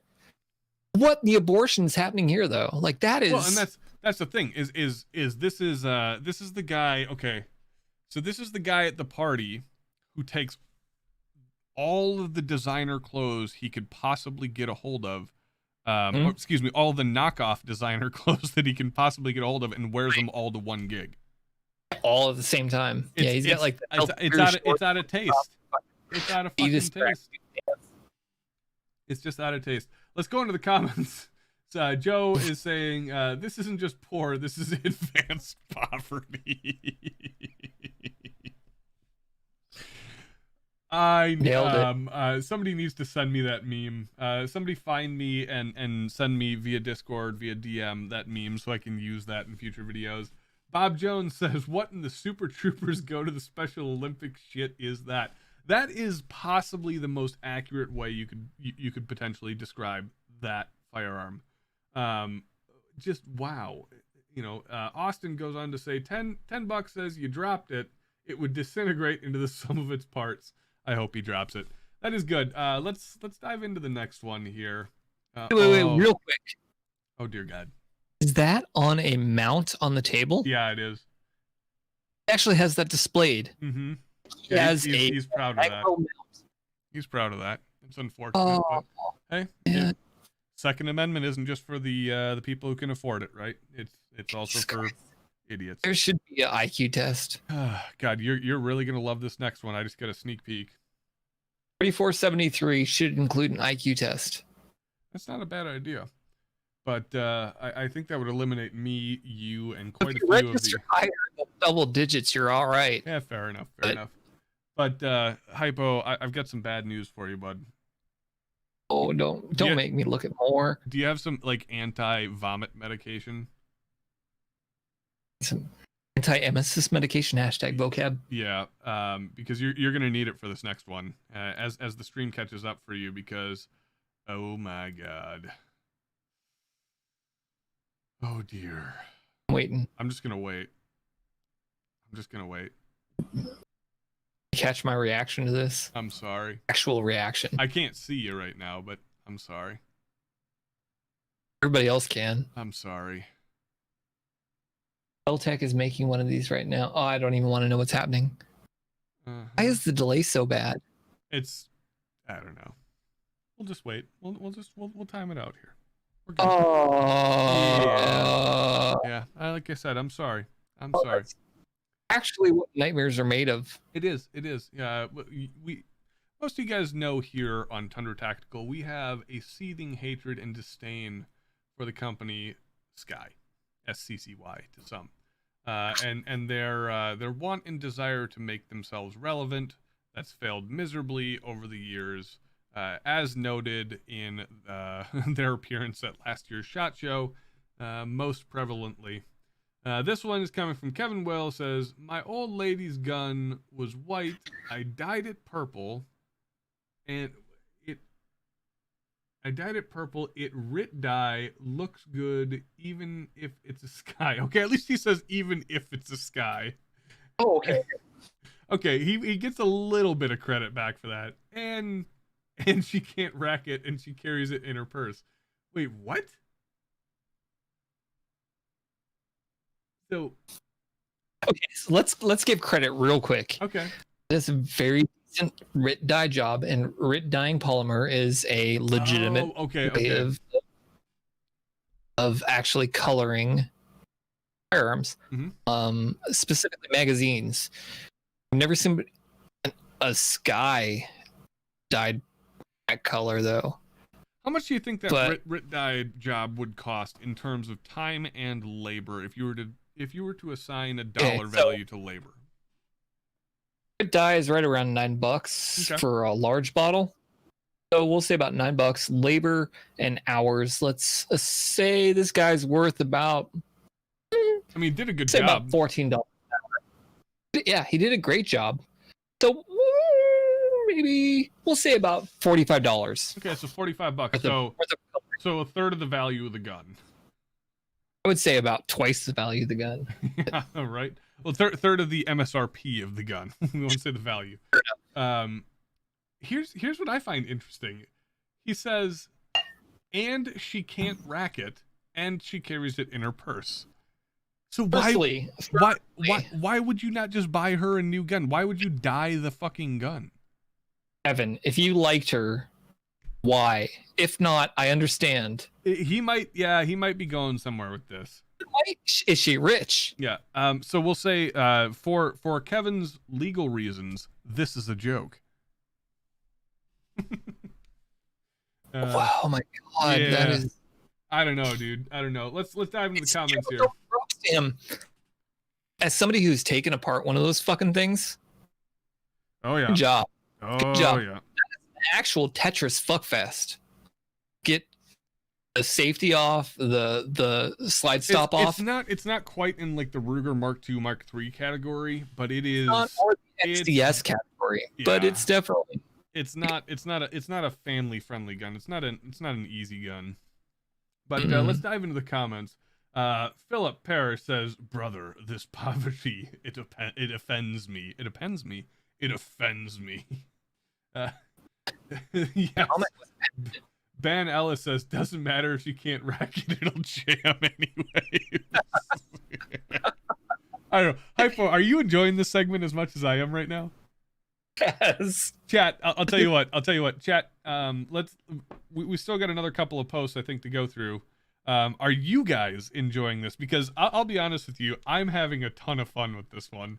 I'm doing my very best not to read the comments, so you can get my live reaction to them. I'm sure you guys have read through the comments all about 6 times by now, but oh my gosh, some of these comments on here are fan-freaking-tastic. Tell me if you guys are enjoying this segment so that we can continue it here later on in the hold on, I'm getting like 17 text messages coming through. Oh goodness.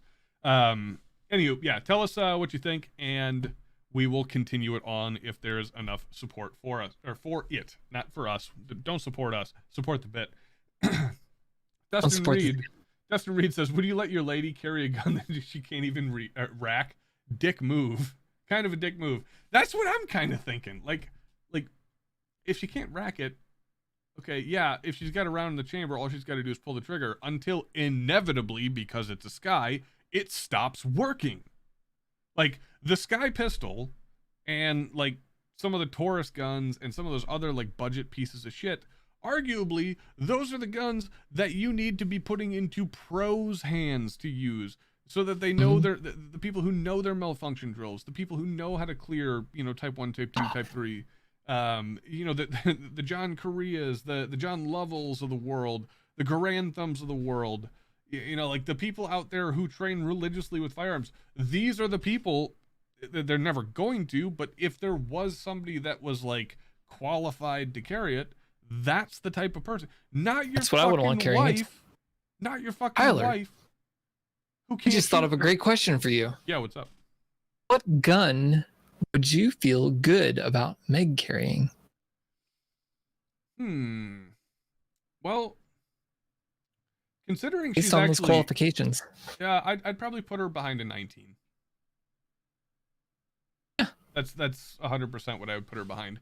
She's already shot one. She did fairly well with it. You know, she wasn't perfect, but she did more, like way more than adequately good with it. Especially for her first time shooting a non-22 caliber. That should be mentioned. It's not like she's been like shooting handguns forever and ever. It was her second time ever shooting a handgun, and she did pretty darn good. Yeah. Wasn't perfect, wasn't terrible, but it was easily sufficient enough to be comfortable putting her behind one of the most reliable handguns of all time, the Glock 19. Well, considering she shot a full auto MP5. You know, I would Yeah, argue, I'd honestly argue that MP5 is way easier to shoot than a 19. Yeah, that's true. It's weight and size and stuff. Yeah. But yeah, Even in 19 full seems auto. like a good choice. The 19 I feel is just, really it's- comfortable it's about just- Megan's yeah. purchase. What'd she have? Uh, Please don't say XD. Please The don't say Jericho XD. Okay. 941. Oh, yeah, no, that's fine. That's fine. The XT's on the. It's- That's my. That's honestly, secret. honest to God, that Jericho is kind of a sleeper gun, dude. It's kind of a sleeper Dude, gun. it is so nice. I Alright. like it. It looks I like like we it better got. than Mechanic. Ooh, yikes. It looks like we got one more to go for the rest of this bit, and then we'll be diving into Ask Tundra Nation here in just a second. Christopher Is it gonna make Patrick me vomit? Wright, I don't know. I have not looked at this one yet. Christopher Patrick Wright says, question. I'm going for a test in the coming month to get a firearms permit and a concealed carry license. What should I get? I'm thinking an M1911 because of their, spelled wrong, quality and reliability. All right, let me provide a bit of education to in the future. Is that how military designation works? No. Well, Okay, actually, okay. technically, I think yes. I don't know actually. M 1911. I don't know if it was ever classified. It's given as a the whole nother number though. M1911, but anywho, I don't think so. if you ever refer to the M or the 1911 as the M1911, the only thing that I know is that you play way too much Call of Duty. You just play way too much Call of Duty, and it immediately like it.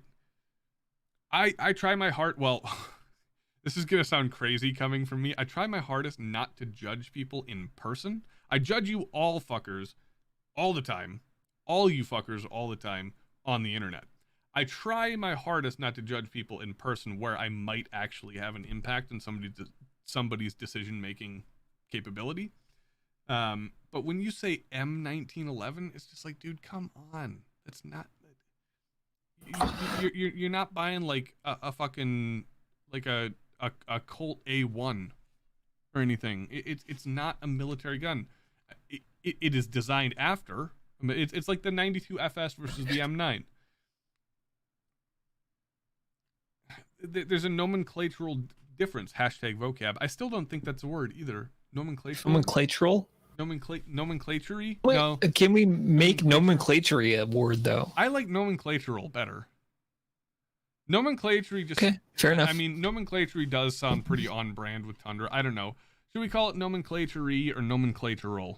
Chat, let us know in the comments. But this guy wants to know, what should he get? He says he's thinking an M1911. Please don't call it an M1911. The comments go on to say, Jeremy, No. 2 first names, outstanding job, sir. Your parents should be proud. Says sawed-off shotgun worked for me when I was a teenager. Okay, let's put it to a vote. Does this guy get the bit, or is he serious? What's the consensus here? He says sawed-off shotgun. No, coming worked from for somebody me. who went Go ahead. from a 22 to a 50 Deagle when I was like 10 years old. I had an evil friend's uncle who was like, "Hey, okay, you shot this. Go ahead and move up. Here you go. Yeah. It's a I don't 50 AE. Have fun." So sawed-off shotgun. Maybe he's being serious. Maybe he's not even buying into the bit. Maybe he is 100% being serious about this. Carnage is telling us that it is the military designation is the M1911. So, Okay. Fair enough. so once again, Please don't do that anymore. My point still stands. The only reason you're calling it the M1911 is you're either extremely outdated in your information or you play a lot of video games. So, my dude says this guy gets the bit, but he's still serious.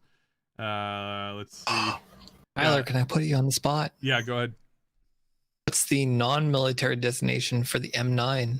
92 FS. Okay, fair enough. Got you, bitch. Carry on. Do you seriously think you were going to get me with that one? No, not really. Okay. One of those assists, like you get ready to go, you're like, okay, you got this. I see what you were doing. You're trying to make me look good. All right, the next one comes from Joey Main. Joey Main says, try out the Ruger 1911 Commander. It's a decent carry size, and man, they are damn good guns. You get better than Colt quality for a lot less money. Okay, first of all, when we're talking about the quality of 1911s, obviously they're in their own separate category because they're FUD guns. But comparing Ruger's quality to Colt's quality, at least maybe not current Colt, but like classic Colt, there's something to be said about a classic Colt 1911. I will say this: it's not going to be my carry gun. It's not going to be a gun that I am going to be relying on unless it's a shit situation to protect myself. But having a classic Colt, there's something about having a classic Colt 1911. It does kind of make you feel good. Could you? It's like historical quality, or I don't know. Yeah, it's like, dare I say, having a Mosin, right? You know it's not a good gun, but you want to have it. Yeah. Like, yeah, you know what? I want this. Oh, question. Did I just compare a Colt to a Mosin? Sorry, go ahead. Yeah. Ruger 1911 R1. No. Wait, is that a no? Is that a solid no? The R1's Remington, isn't it? Is it Remington? Yeah. It is. You're right. No, okay, let me tell you. Let me tell you a story about the Remington R1. Okay. I have a classic story. I almost bought one. That same day that I was talking about where Richard Olson recognized me in public for the first time, this story comes out of. That exact same day. We're rolling. Actually, no, I lied. This was a couple of months later at the same range, different event called Shooters Roundup. And it's kind of like a mini SHOT Show where distributors and exhibitors and manufacturers come out to show off. Is that with Mr. Inappropriate? Review? Yeah, yep. Yep. Okay. I'm happy you remembered that. Anywho, we're rolling around and we're trying out all these guns. We're filming it, and we're about, I think, to meet for the very first time some of our very, very close friends, formerly of Bond Arms, Danielle and Garrett, formerly of Bond Arms, and we're about to meet them, and we're walking by Remington's area, right? And we've got this big camera rig. I mean, you've seen this thing. It's not small, it's not inconspicuous, and that's part of the point, is to get people to notice us, be like, oh God, these guys have a big camera. They must know what we're doing. Be like, haha, fuckers, we fooled you. But the guys from Remington came like right up to us and says, hey, you want to try the R1? You want to try the R1? It's suppressed. And we're like, nah, dude, we'll pass. We'll pass. He's like, good? Nah, serious, man. Come on, try. And like, as he's convincing us, we're looking over his shoulder. He's got his back to the range. We're looking at the range, at the guy who's currently shooting it. Every fucking shot clearing malfunctions. On their demo gun. We're just like, nah, dude, time out. We'll pass. We'll be good. I promise. And it's something that we still joke about to this day. I think we were at 4th of July this year, and that story came up. And it was just so funny because the guy was just like, he was, hey, game recognized game. Like, that guy, he was pitching it hard. That dude was doing his job for Remington. God help him. He was, formerly working for a good company. Even a company that existed, really. Not so much anymore. Yeah, I mean, he was doing his damnedest. Like, that, he's like, oh, these guys must be content creators or something. And it's like, we're looking over his shoulder, and it's just like, rack, tss, rack, tss, rack. And it's just Oh, like, man. damn, man, really? That's your demo gun? Like, you would think, It's a repeater. yeah, you would think that like it would be hand picked off the line or something to show off the best possible outcome that you could have. But nope, you just got a lemon piece of shit, which is par for the course for Remington these days, or formerly of those days. One of my favorite comments so far says Blake Taylor, 1911, quality and reliability, pick one. Ain't that the truth? Ain't that the freaking That's truth? like the mantra of 1911. Dude, you can't have both. You really can't. Like I get it. There are some 1911s out there that kind of err on the side of respectability and quality and things like that. And there are certainly some of the like really high end, super tight tolerant, like Ed Browns, the Les Bears or Le Bears or however you want to pronounce it, Les Bear, Nighthawks that are Nighthawk, yeah. like supreme, right? But I mean, you're paying for those. If I'm paying for a $2,000, $3,000 pistol, I want a $2,000 or $3,000 fucking pistol. I don't want it because it looks like a 1911. I want it because it's hand fucking built, which most of those guns are. There better be a fucking nerd on the other side with like a micrometer, making sure that every single set of tolerances is perfect. Perfect. Yep, exactly. But when I'm buying a $500, sorry, Dave, Rock Island or like a Ruger 1911,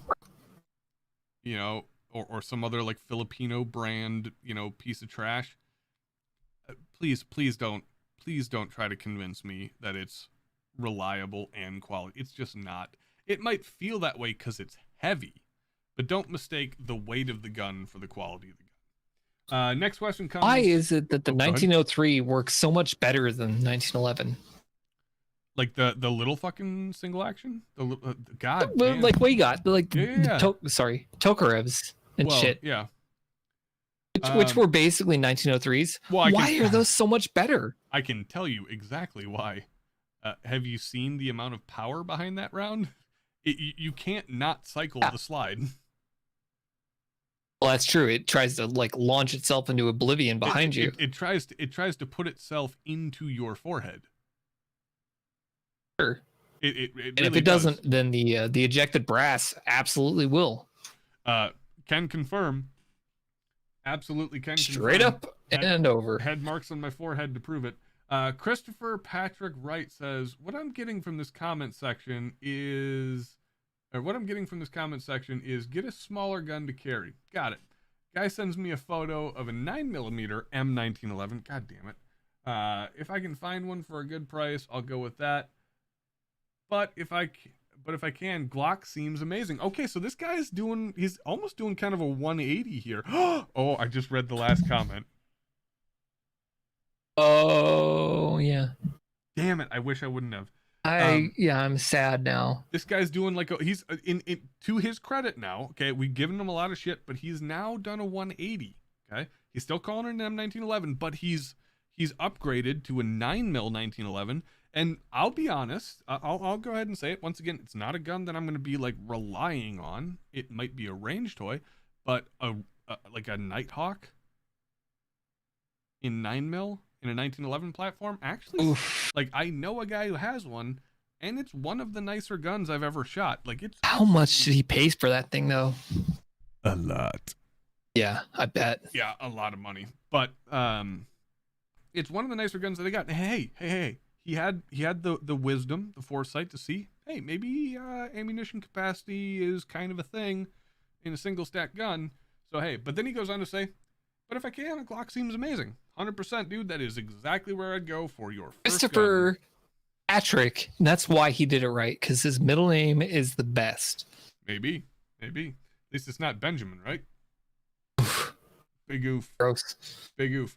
Justin says, think of it like this. If you ever have to use it, the firearm is going to be taken until you're proven to have used said force in a justifiable scenario. Until then, the firearm will be stowed and most likely destroyed before your trial. Use the 1911. Then great. Let those be destroyed while I'm happy. If it works and gets you out of the situation in the first place. It's a solid point, honestly, Justin.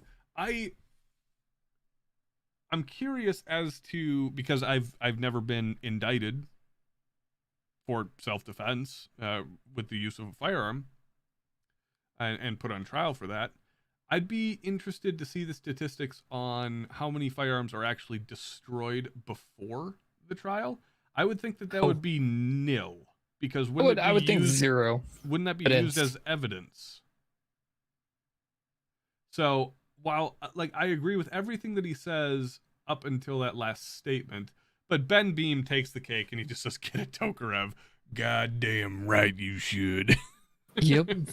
Still waiting on precision holsters for my IWB Tokarev holster. Little Tundra Tactical Tundra Nation education for you. That rhymed actually. That is my carry gun. I'm currently carrying a TT-33. Yep. M57. M57. Yeah, a Yugoslavian. The Yugo M57.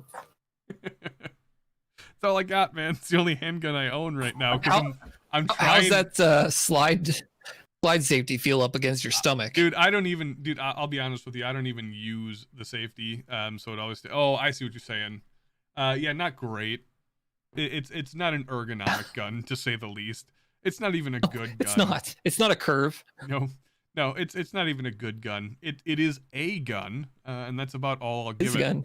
But it's damn cool. It's fun to shoot. It's damn cool. I do have to aim, when I do want to hit anything that I want to shoot at, I do have to aim about 4 feet to the left. Oh shit, really? So I'm fairly certain the sights are quite bent on that thing. Mine are dead vertical. Great there.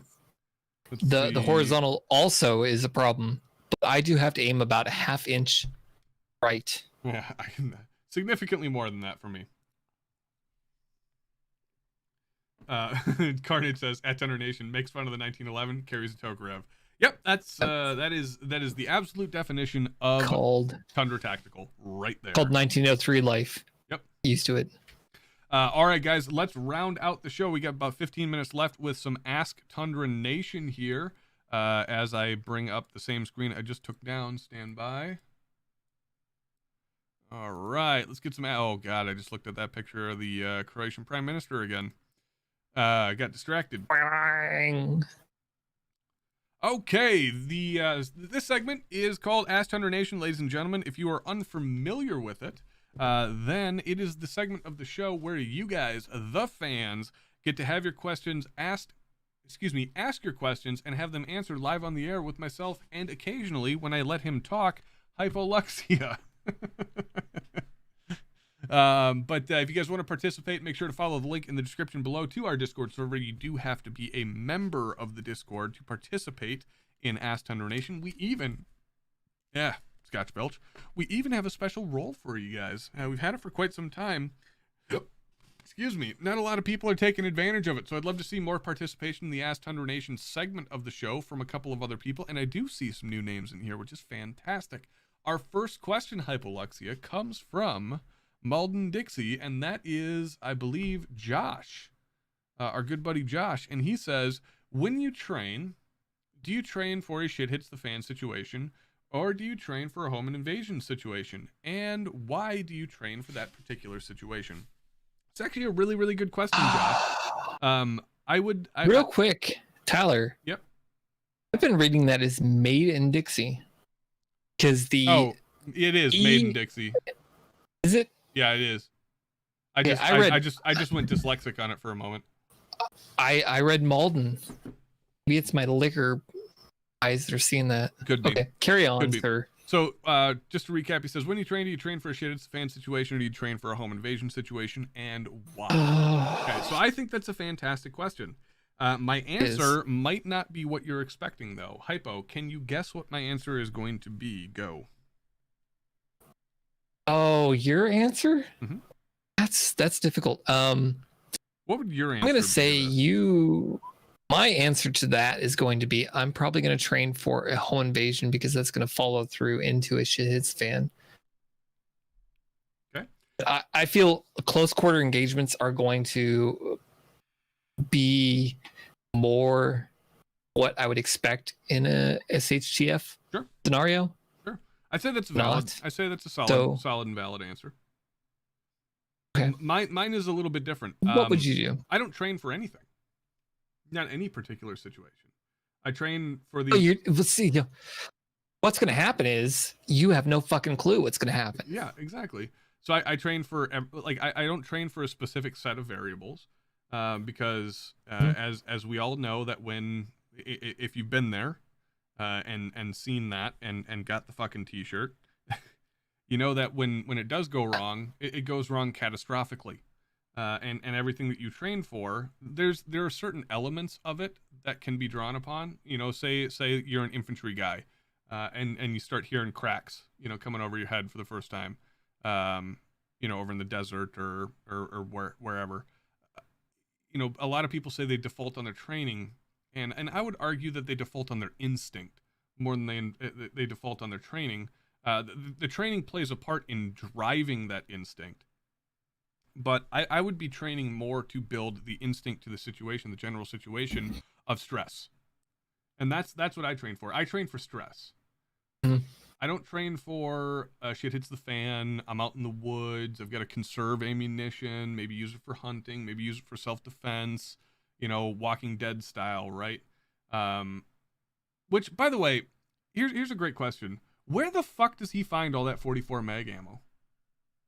Dude, I don't even know. Never asked that before. I don't just even popped into know. my head. Yeah. Colt Python, by the way. Not, fortunately, it was an old one. It's worth a lot of money if you can take it from him Yeah. in the apocalyptic situation. It's worth something. Hey, the Gold. apocalypse. Yep. So Like our sponsor. yeah, there you go. So yeah, I wouldn't train for like it. I won't say that there's no value in training for specific situations. In fact, there's a ton of value in training for like home invasion or close quarters or you know, specific skill sets. But I wouldn't consider them the thing that I would be relying on, because, you know, let's say You're right. let's say all you have is home invasion training and you're like you're pro at pie in the corner and all this stuff, but then you're out in the trail and you get attacked by a fucking mountain lion. Like, a lot of that training is useless. You need to your skill set needs to be very varied. But what you need to fall back on is the ability to be able to think under pressure and critically assess And your that's- surroundings. That's the bit, is train for stress, because the stress stress is in my opinion, and I think in a lot of other professional shooters' opinions. I'm not saying I'm a professional shooter, by the way. I'm just saying that in people who know more than I do, what they would say is that stress is one of the most crippling factors in a defensive situation. It's what causes people that fight or flight mentality. When most people choose flight or even freeze, it's because of stress and fear. So if you can train to overcome the fear and the stress and effectively employ whatever type of weapon that you're using in a variety of situations, I think that is where your best chance of success, given the specific variables. Man, I sound like a fucking book of buzzwords right now. Train to overcome the freeze. Yeah, exactly. I think that's just where you stand the best chance for success in coming out of that in the best possible condition that you can. I do think it's, you know, I'm not like knocking you or anything for saying it the way that you did, because a lot of people think that way. It's like, well, okay, should I go for this tactical course or this thing or that thing? It's like, yes, you should. Yes, you should. But you shouldn't only do that. You should understand that the big thing that you're taking away, and a lot of the things that they teach in those classes, is stress management. Absolutely, and they induce the stress, and that's one of the things that they push big time, is trying to find ways to induce artificial stress in environments that you're not used to. We'll go on to the next question. At least a good course. Yeah, a good course. Next question comes from Mario Mechanic Molina, and he says, when dry fire practicing at home, This is great. what is your first, second, and third safety recommendation? Your thoughts at this, Tyler and Mr. Hypoluxia. I love how you got the Mr. Hypoluxia. Mister. Love you. I long love that. time, Yeah, I bitches. caught that too. I'm like, oh yeah, Hypo, Mister. go ahead and take this one, buddy. Okay, so first safety recommendation. I'll give you the second. First safety recommendation is make sure that all your actual live ammo is out of the actual room that you're in. Make sure everything like anything to go bang is over there. Yeah. Send it away. Yeah, don't Make just, sure that your don't gun just, is clear. Like, drop the mag on the couch or something. Here we go. I'm just gonna go ahead and do mag changes, and then forgetfully put it back in, and then go back into that training mindset. Dry fire, and you forget that you actually reloaded the gun. Mm-hmm. Shit happens like that So all the time. I'll make an embarrassing confession here. I did that once. Okay. Oh shit! You had an ND? I did. Yep, I absolutely did. I think that's the first time. I mean, I've had a close. I might have talked about this once or Had a twice really before, close call. but it's been a while. I was living with an ex-girlfriend at the time, and it was like 2 a.m. I was in my backyard doing some training. I just saw that fucking picture of the Croatian Prime Minister again. God damn it. Welcome. I'm gonna just go ahead and all right, there we go. Now we're less distracted. And yeah, so I'm sitting in the backyard, and I had my battle belt on, and I was doing reload practice. And I dropped a mag on the ground. It was at night.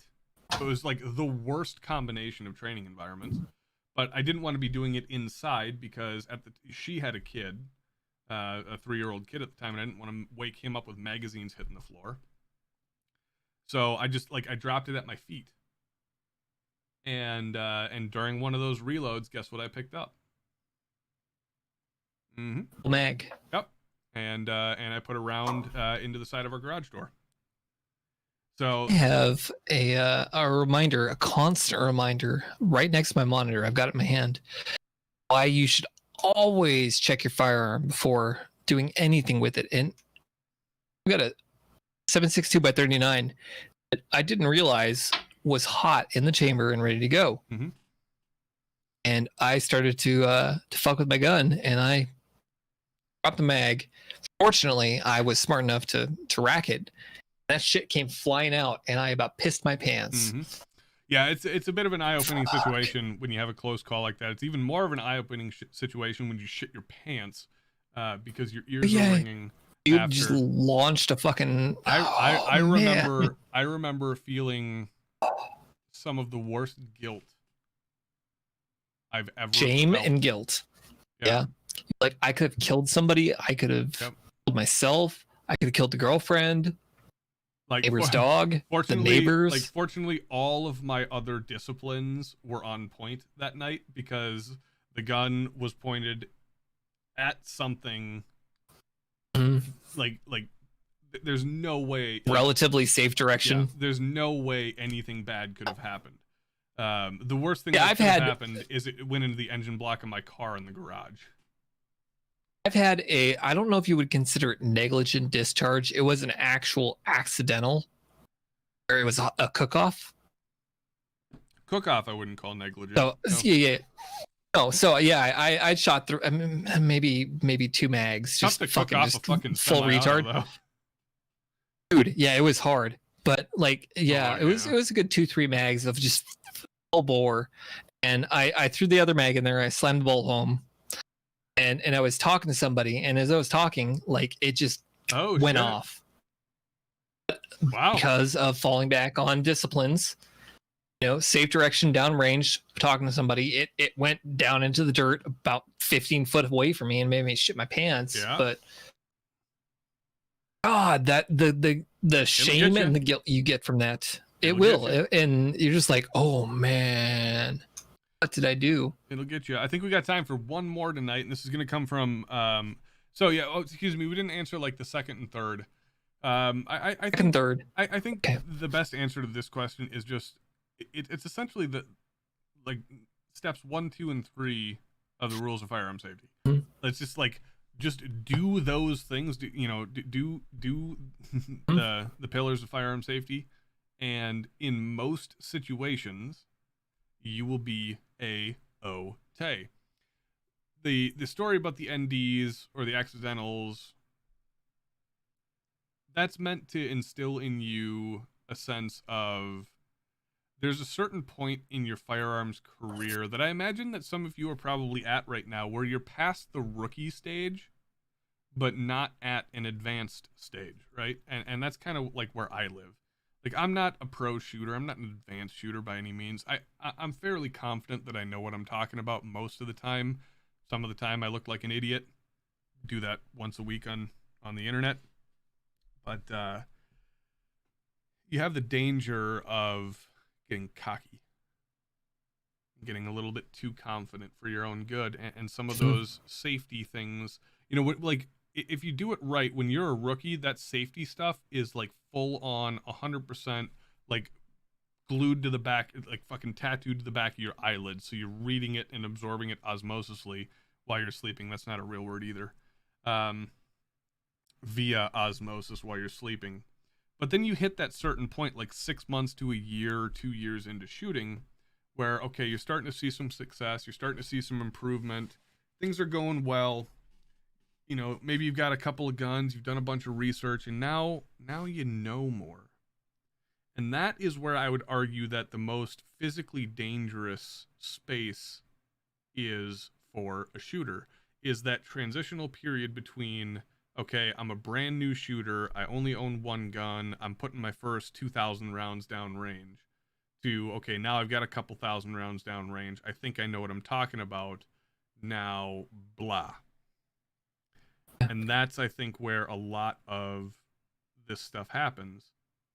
Crazy put it perfect. He said complacent. Yeah. Well, and that's really it. It's that comfort. It's you that comfort. Get into that comfort zone where you're just like, okay, whatever. You know, this is second nature to me. I'm used to these. And you start to experience slip ups. Yeah. So that's, you know, I know I'm not going into terribly specific ideas here, Mario, but from a general perspective, just the rules of firearm safety is the answer to that question. Because if you do follow those rules, chances are that even if something catastrophically bad happens, whether it is, you know, negligent or on a rare occasion accidental, that there won't be a grave injury or a fatality involved in that. So, you know, choose your training venue and location very carefully, because a lot of people will do it, you know, up in their bedroom or something, and that, you know, they'll have the gun pointed in a safe direction relative to them, but they won't be considering the person that's watching TV in the downstairs living room. Rule 2. Yep. Your target and what's beyond it. Yeah. So, you know, take that into consideration and apply those rules, or you know, take into consideration those rules and apply them. Empty-headed gamer comes up with our third and final question for the evening, and he wants to know: Have you ever? Yeah. You have to give up one body part, and no wimping out and picking like a fingernail or something, hand or larger is what he says, and have it replaced with a robotic replacement. What and why? Penis. Okay, so you're removing your penis. That's yeah, it's gonna be robotic. I'm all right with this. Okay. I don't see the value in this unless to hell with biology. Unless you, never mind. I'm not going to say that. That would have been really mean. That would have been really mean. Oh boy, I love you and your lady too much to say that. I don't know. Is that your final answer? Is that where you're going with? No, it's not. No, okay. There's so many answers. What would you say? Was first answer other than penis? Okay, to replace with a robotic body part. A robotic replacement. Think. I'm thinking tactically. I'm thinking fucking Cyberpunk 2077 right now. I'm thinking about replacing my right arm in its entirety. Okay. Could you imagine having a robotic right arm, right? Which is, you know, the shooting gun arm. It's this. shooting. It's the trigger finger. Could you imagine how fast on the draw you could be? Fuck you, Jerry. Yeah. Fuck you, Jerry. Somebody's Right gonna arm, screenshot final that. answer.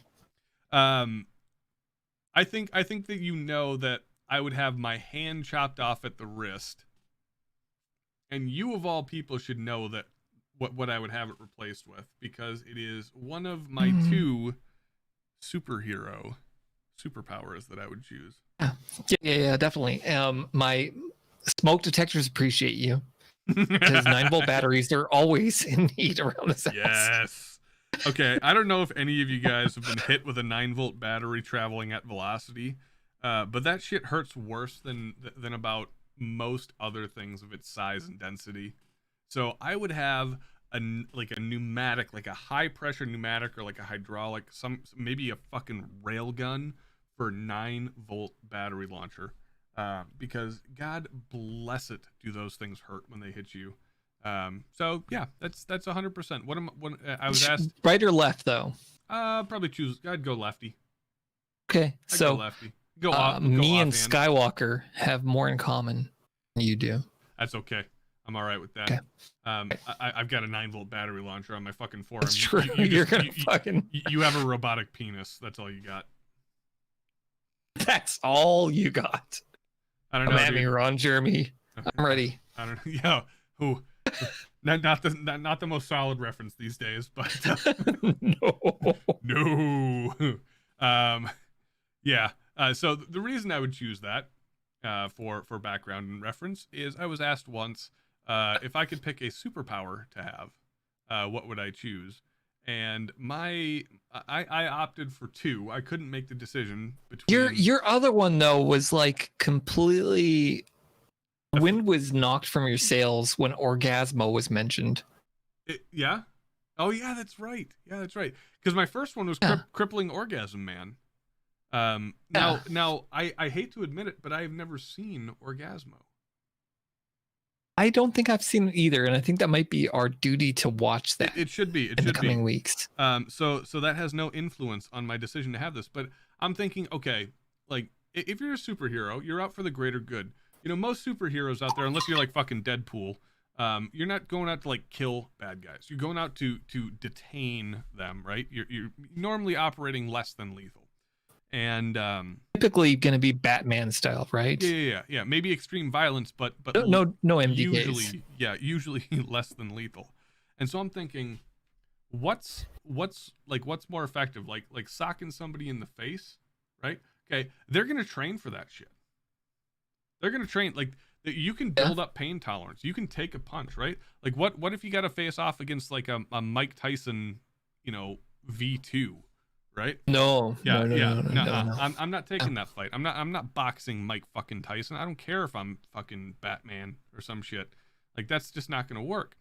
However, if I just point at the guy and bring him down to his knees, okay, that's gonna work every goddamn time, and they're gonna be happy about it. As you're putting the handcuffs on him, it's gonna be the easiest goddamn arrest of all time. Thank you.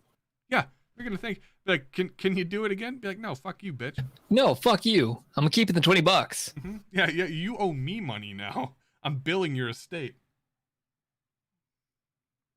But tell me that wouldn't be the most like critically effective form of deterrence of all time. Okay. Yeah. You're getting something. They're getting something. Everybody goes away happy, except one guy goes away in handcuffs. There you go. Might have solved all the world's problems. Just need a crippling orgasm, man. And with that unbelievable statement, I think that is where we are going to end the show for tonight. You got something, Hypo? I want to end it with one comment. Oh, actually, I got one more thing. Go ahead. Continue on. William Cooper says, put peanut butter on the 9-volt and let the dog lick it. I mean, I don't even know what can come of this, but basically, thanks, William. Yeah, right. So we have another cool little thing that just came to us in the mail today. I was gonna talk about it a little bit earlier in the show. Oh, the other box that I don't know what's happening in it. So this is coming to us courtesy for a review. To the best of my knowledge, at least the way it was explained to me, is I do get to keep this, so I'm really excited about this. Because I don't actually have one right now. I have something relatively similar to it, but I don't actually have one. And Leviathan Group, thank you for organizing this for me. You guys have been coming through huge. Mr. Chris from Leviathan, thank you very much for your hard work on my behalf, sir. You've been fantastic this last month, and it is greatly appreciated, your hard work.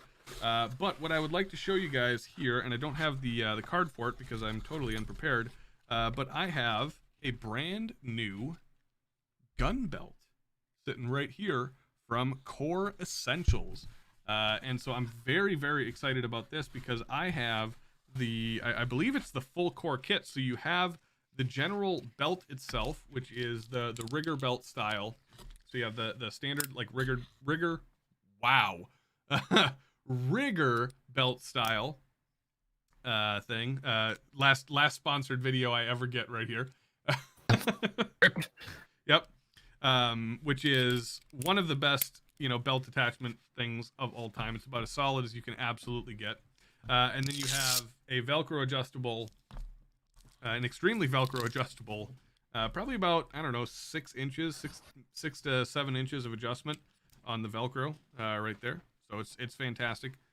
Oh, thank you very much. So this is the little book that it comes with. If you can see it, courtesy of the studio lights. Gives kind of some of the details on the inside there. But yeah, it's really, really nice. It also comes with the leather belt version as well. So you put those two pieces together, and something to do with this. I don't know what is this, Hypo? You have a core belt, so you know what this is? Yeah, that's to hang it. Okay. On your penis. Oh, excellent. Well, that is, I mean, hey, Core, that is pretty generous. Thanks for the consideration there. If you've had the robotic replacement. Yeah, right. So there will be a review at some point in the future. I can't necessarily guarantee when, but we're going to be testing so this is a nylon wrapped piece of leather. So the front where the gun belt portion sits is nylon, which I really, really like. And the back is leather. So good flexibility, good durability there. So it's they seem extremely high quality, but because, like I said, I've never really owned a gun belt before, I don't have a whole lot that I can say on them at this point. Hypo, you said in the pre-show that you do have a core belt.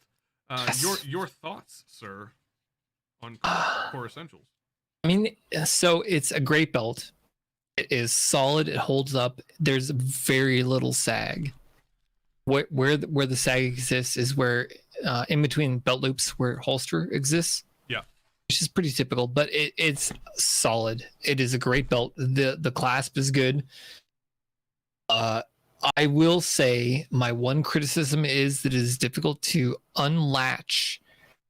Like the rigger clip. If you are like the hook and latch system they have, it's hard to get. Oh, okay, I know what you're talking in the about. beginning. Yeah. So what you have to get used what to would it. be this piece right here? Yes. Okay. It takes a little bit of acclimatization.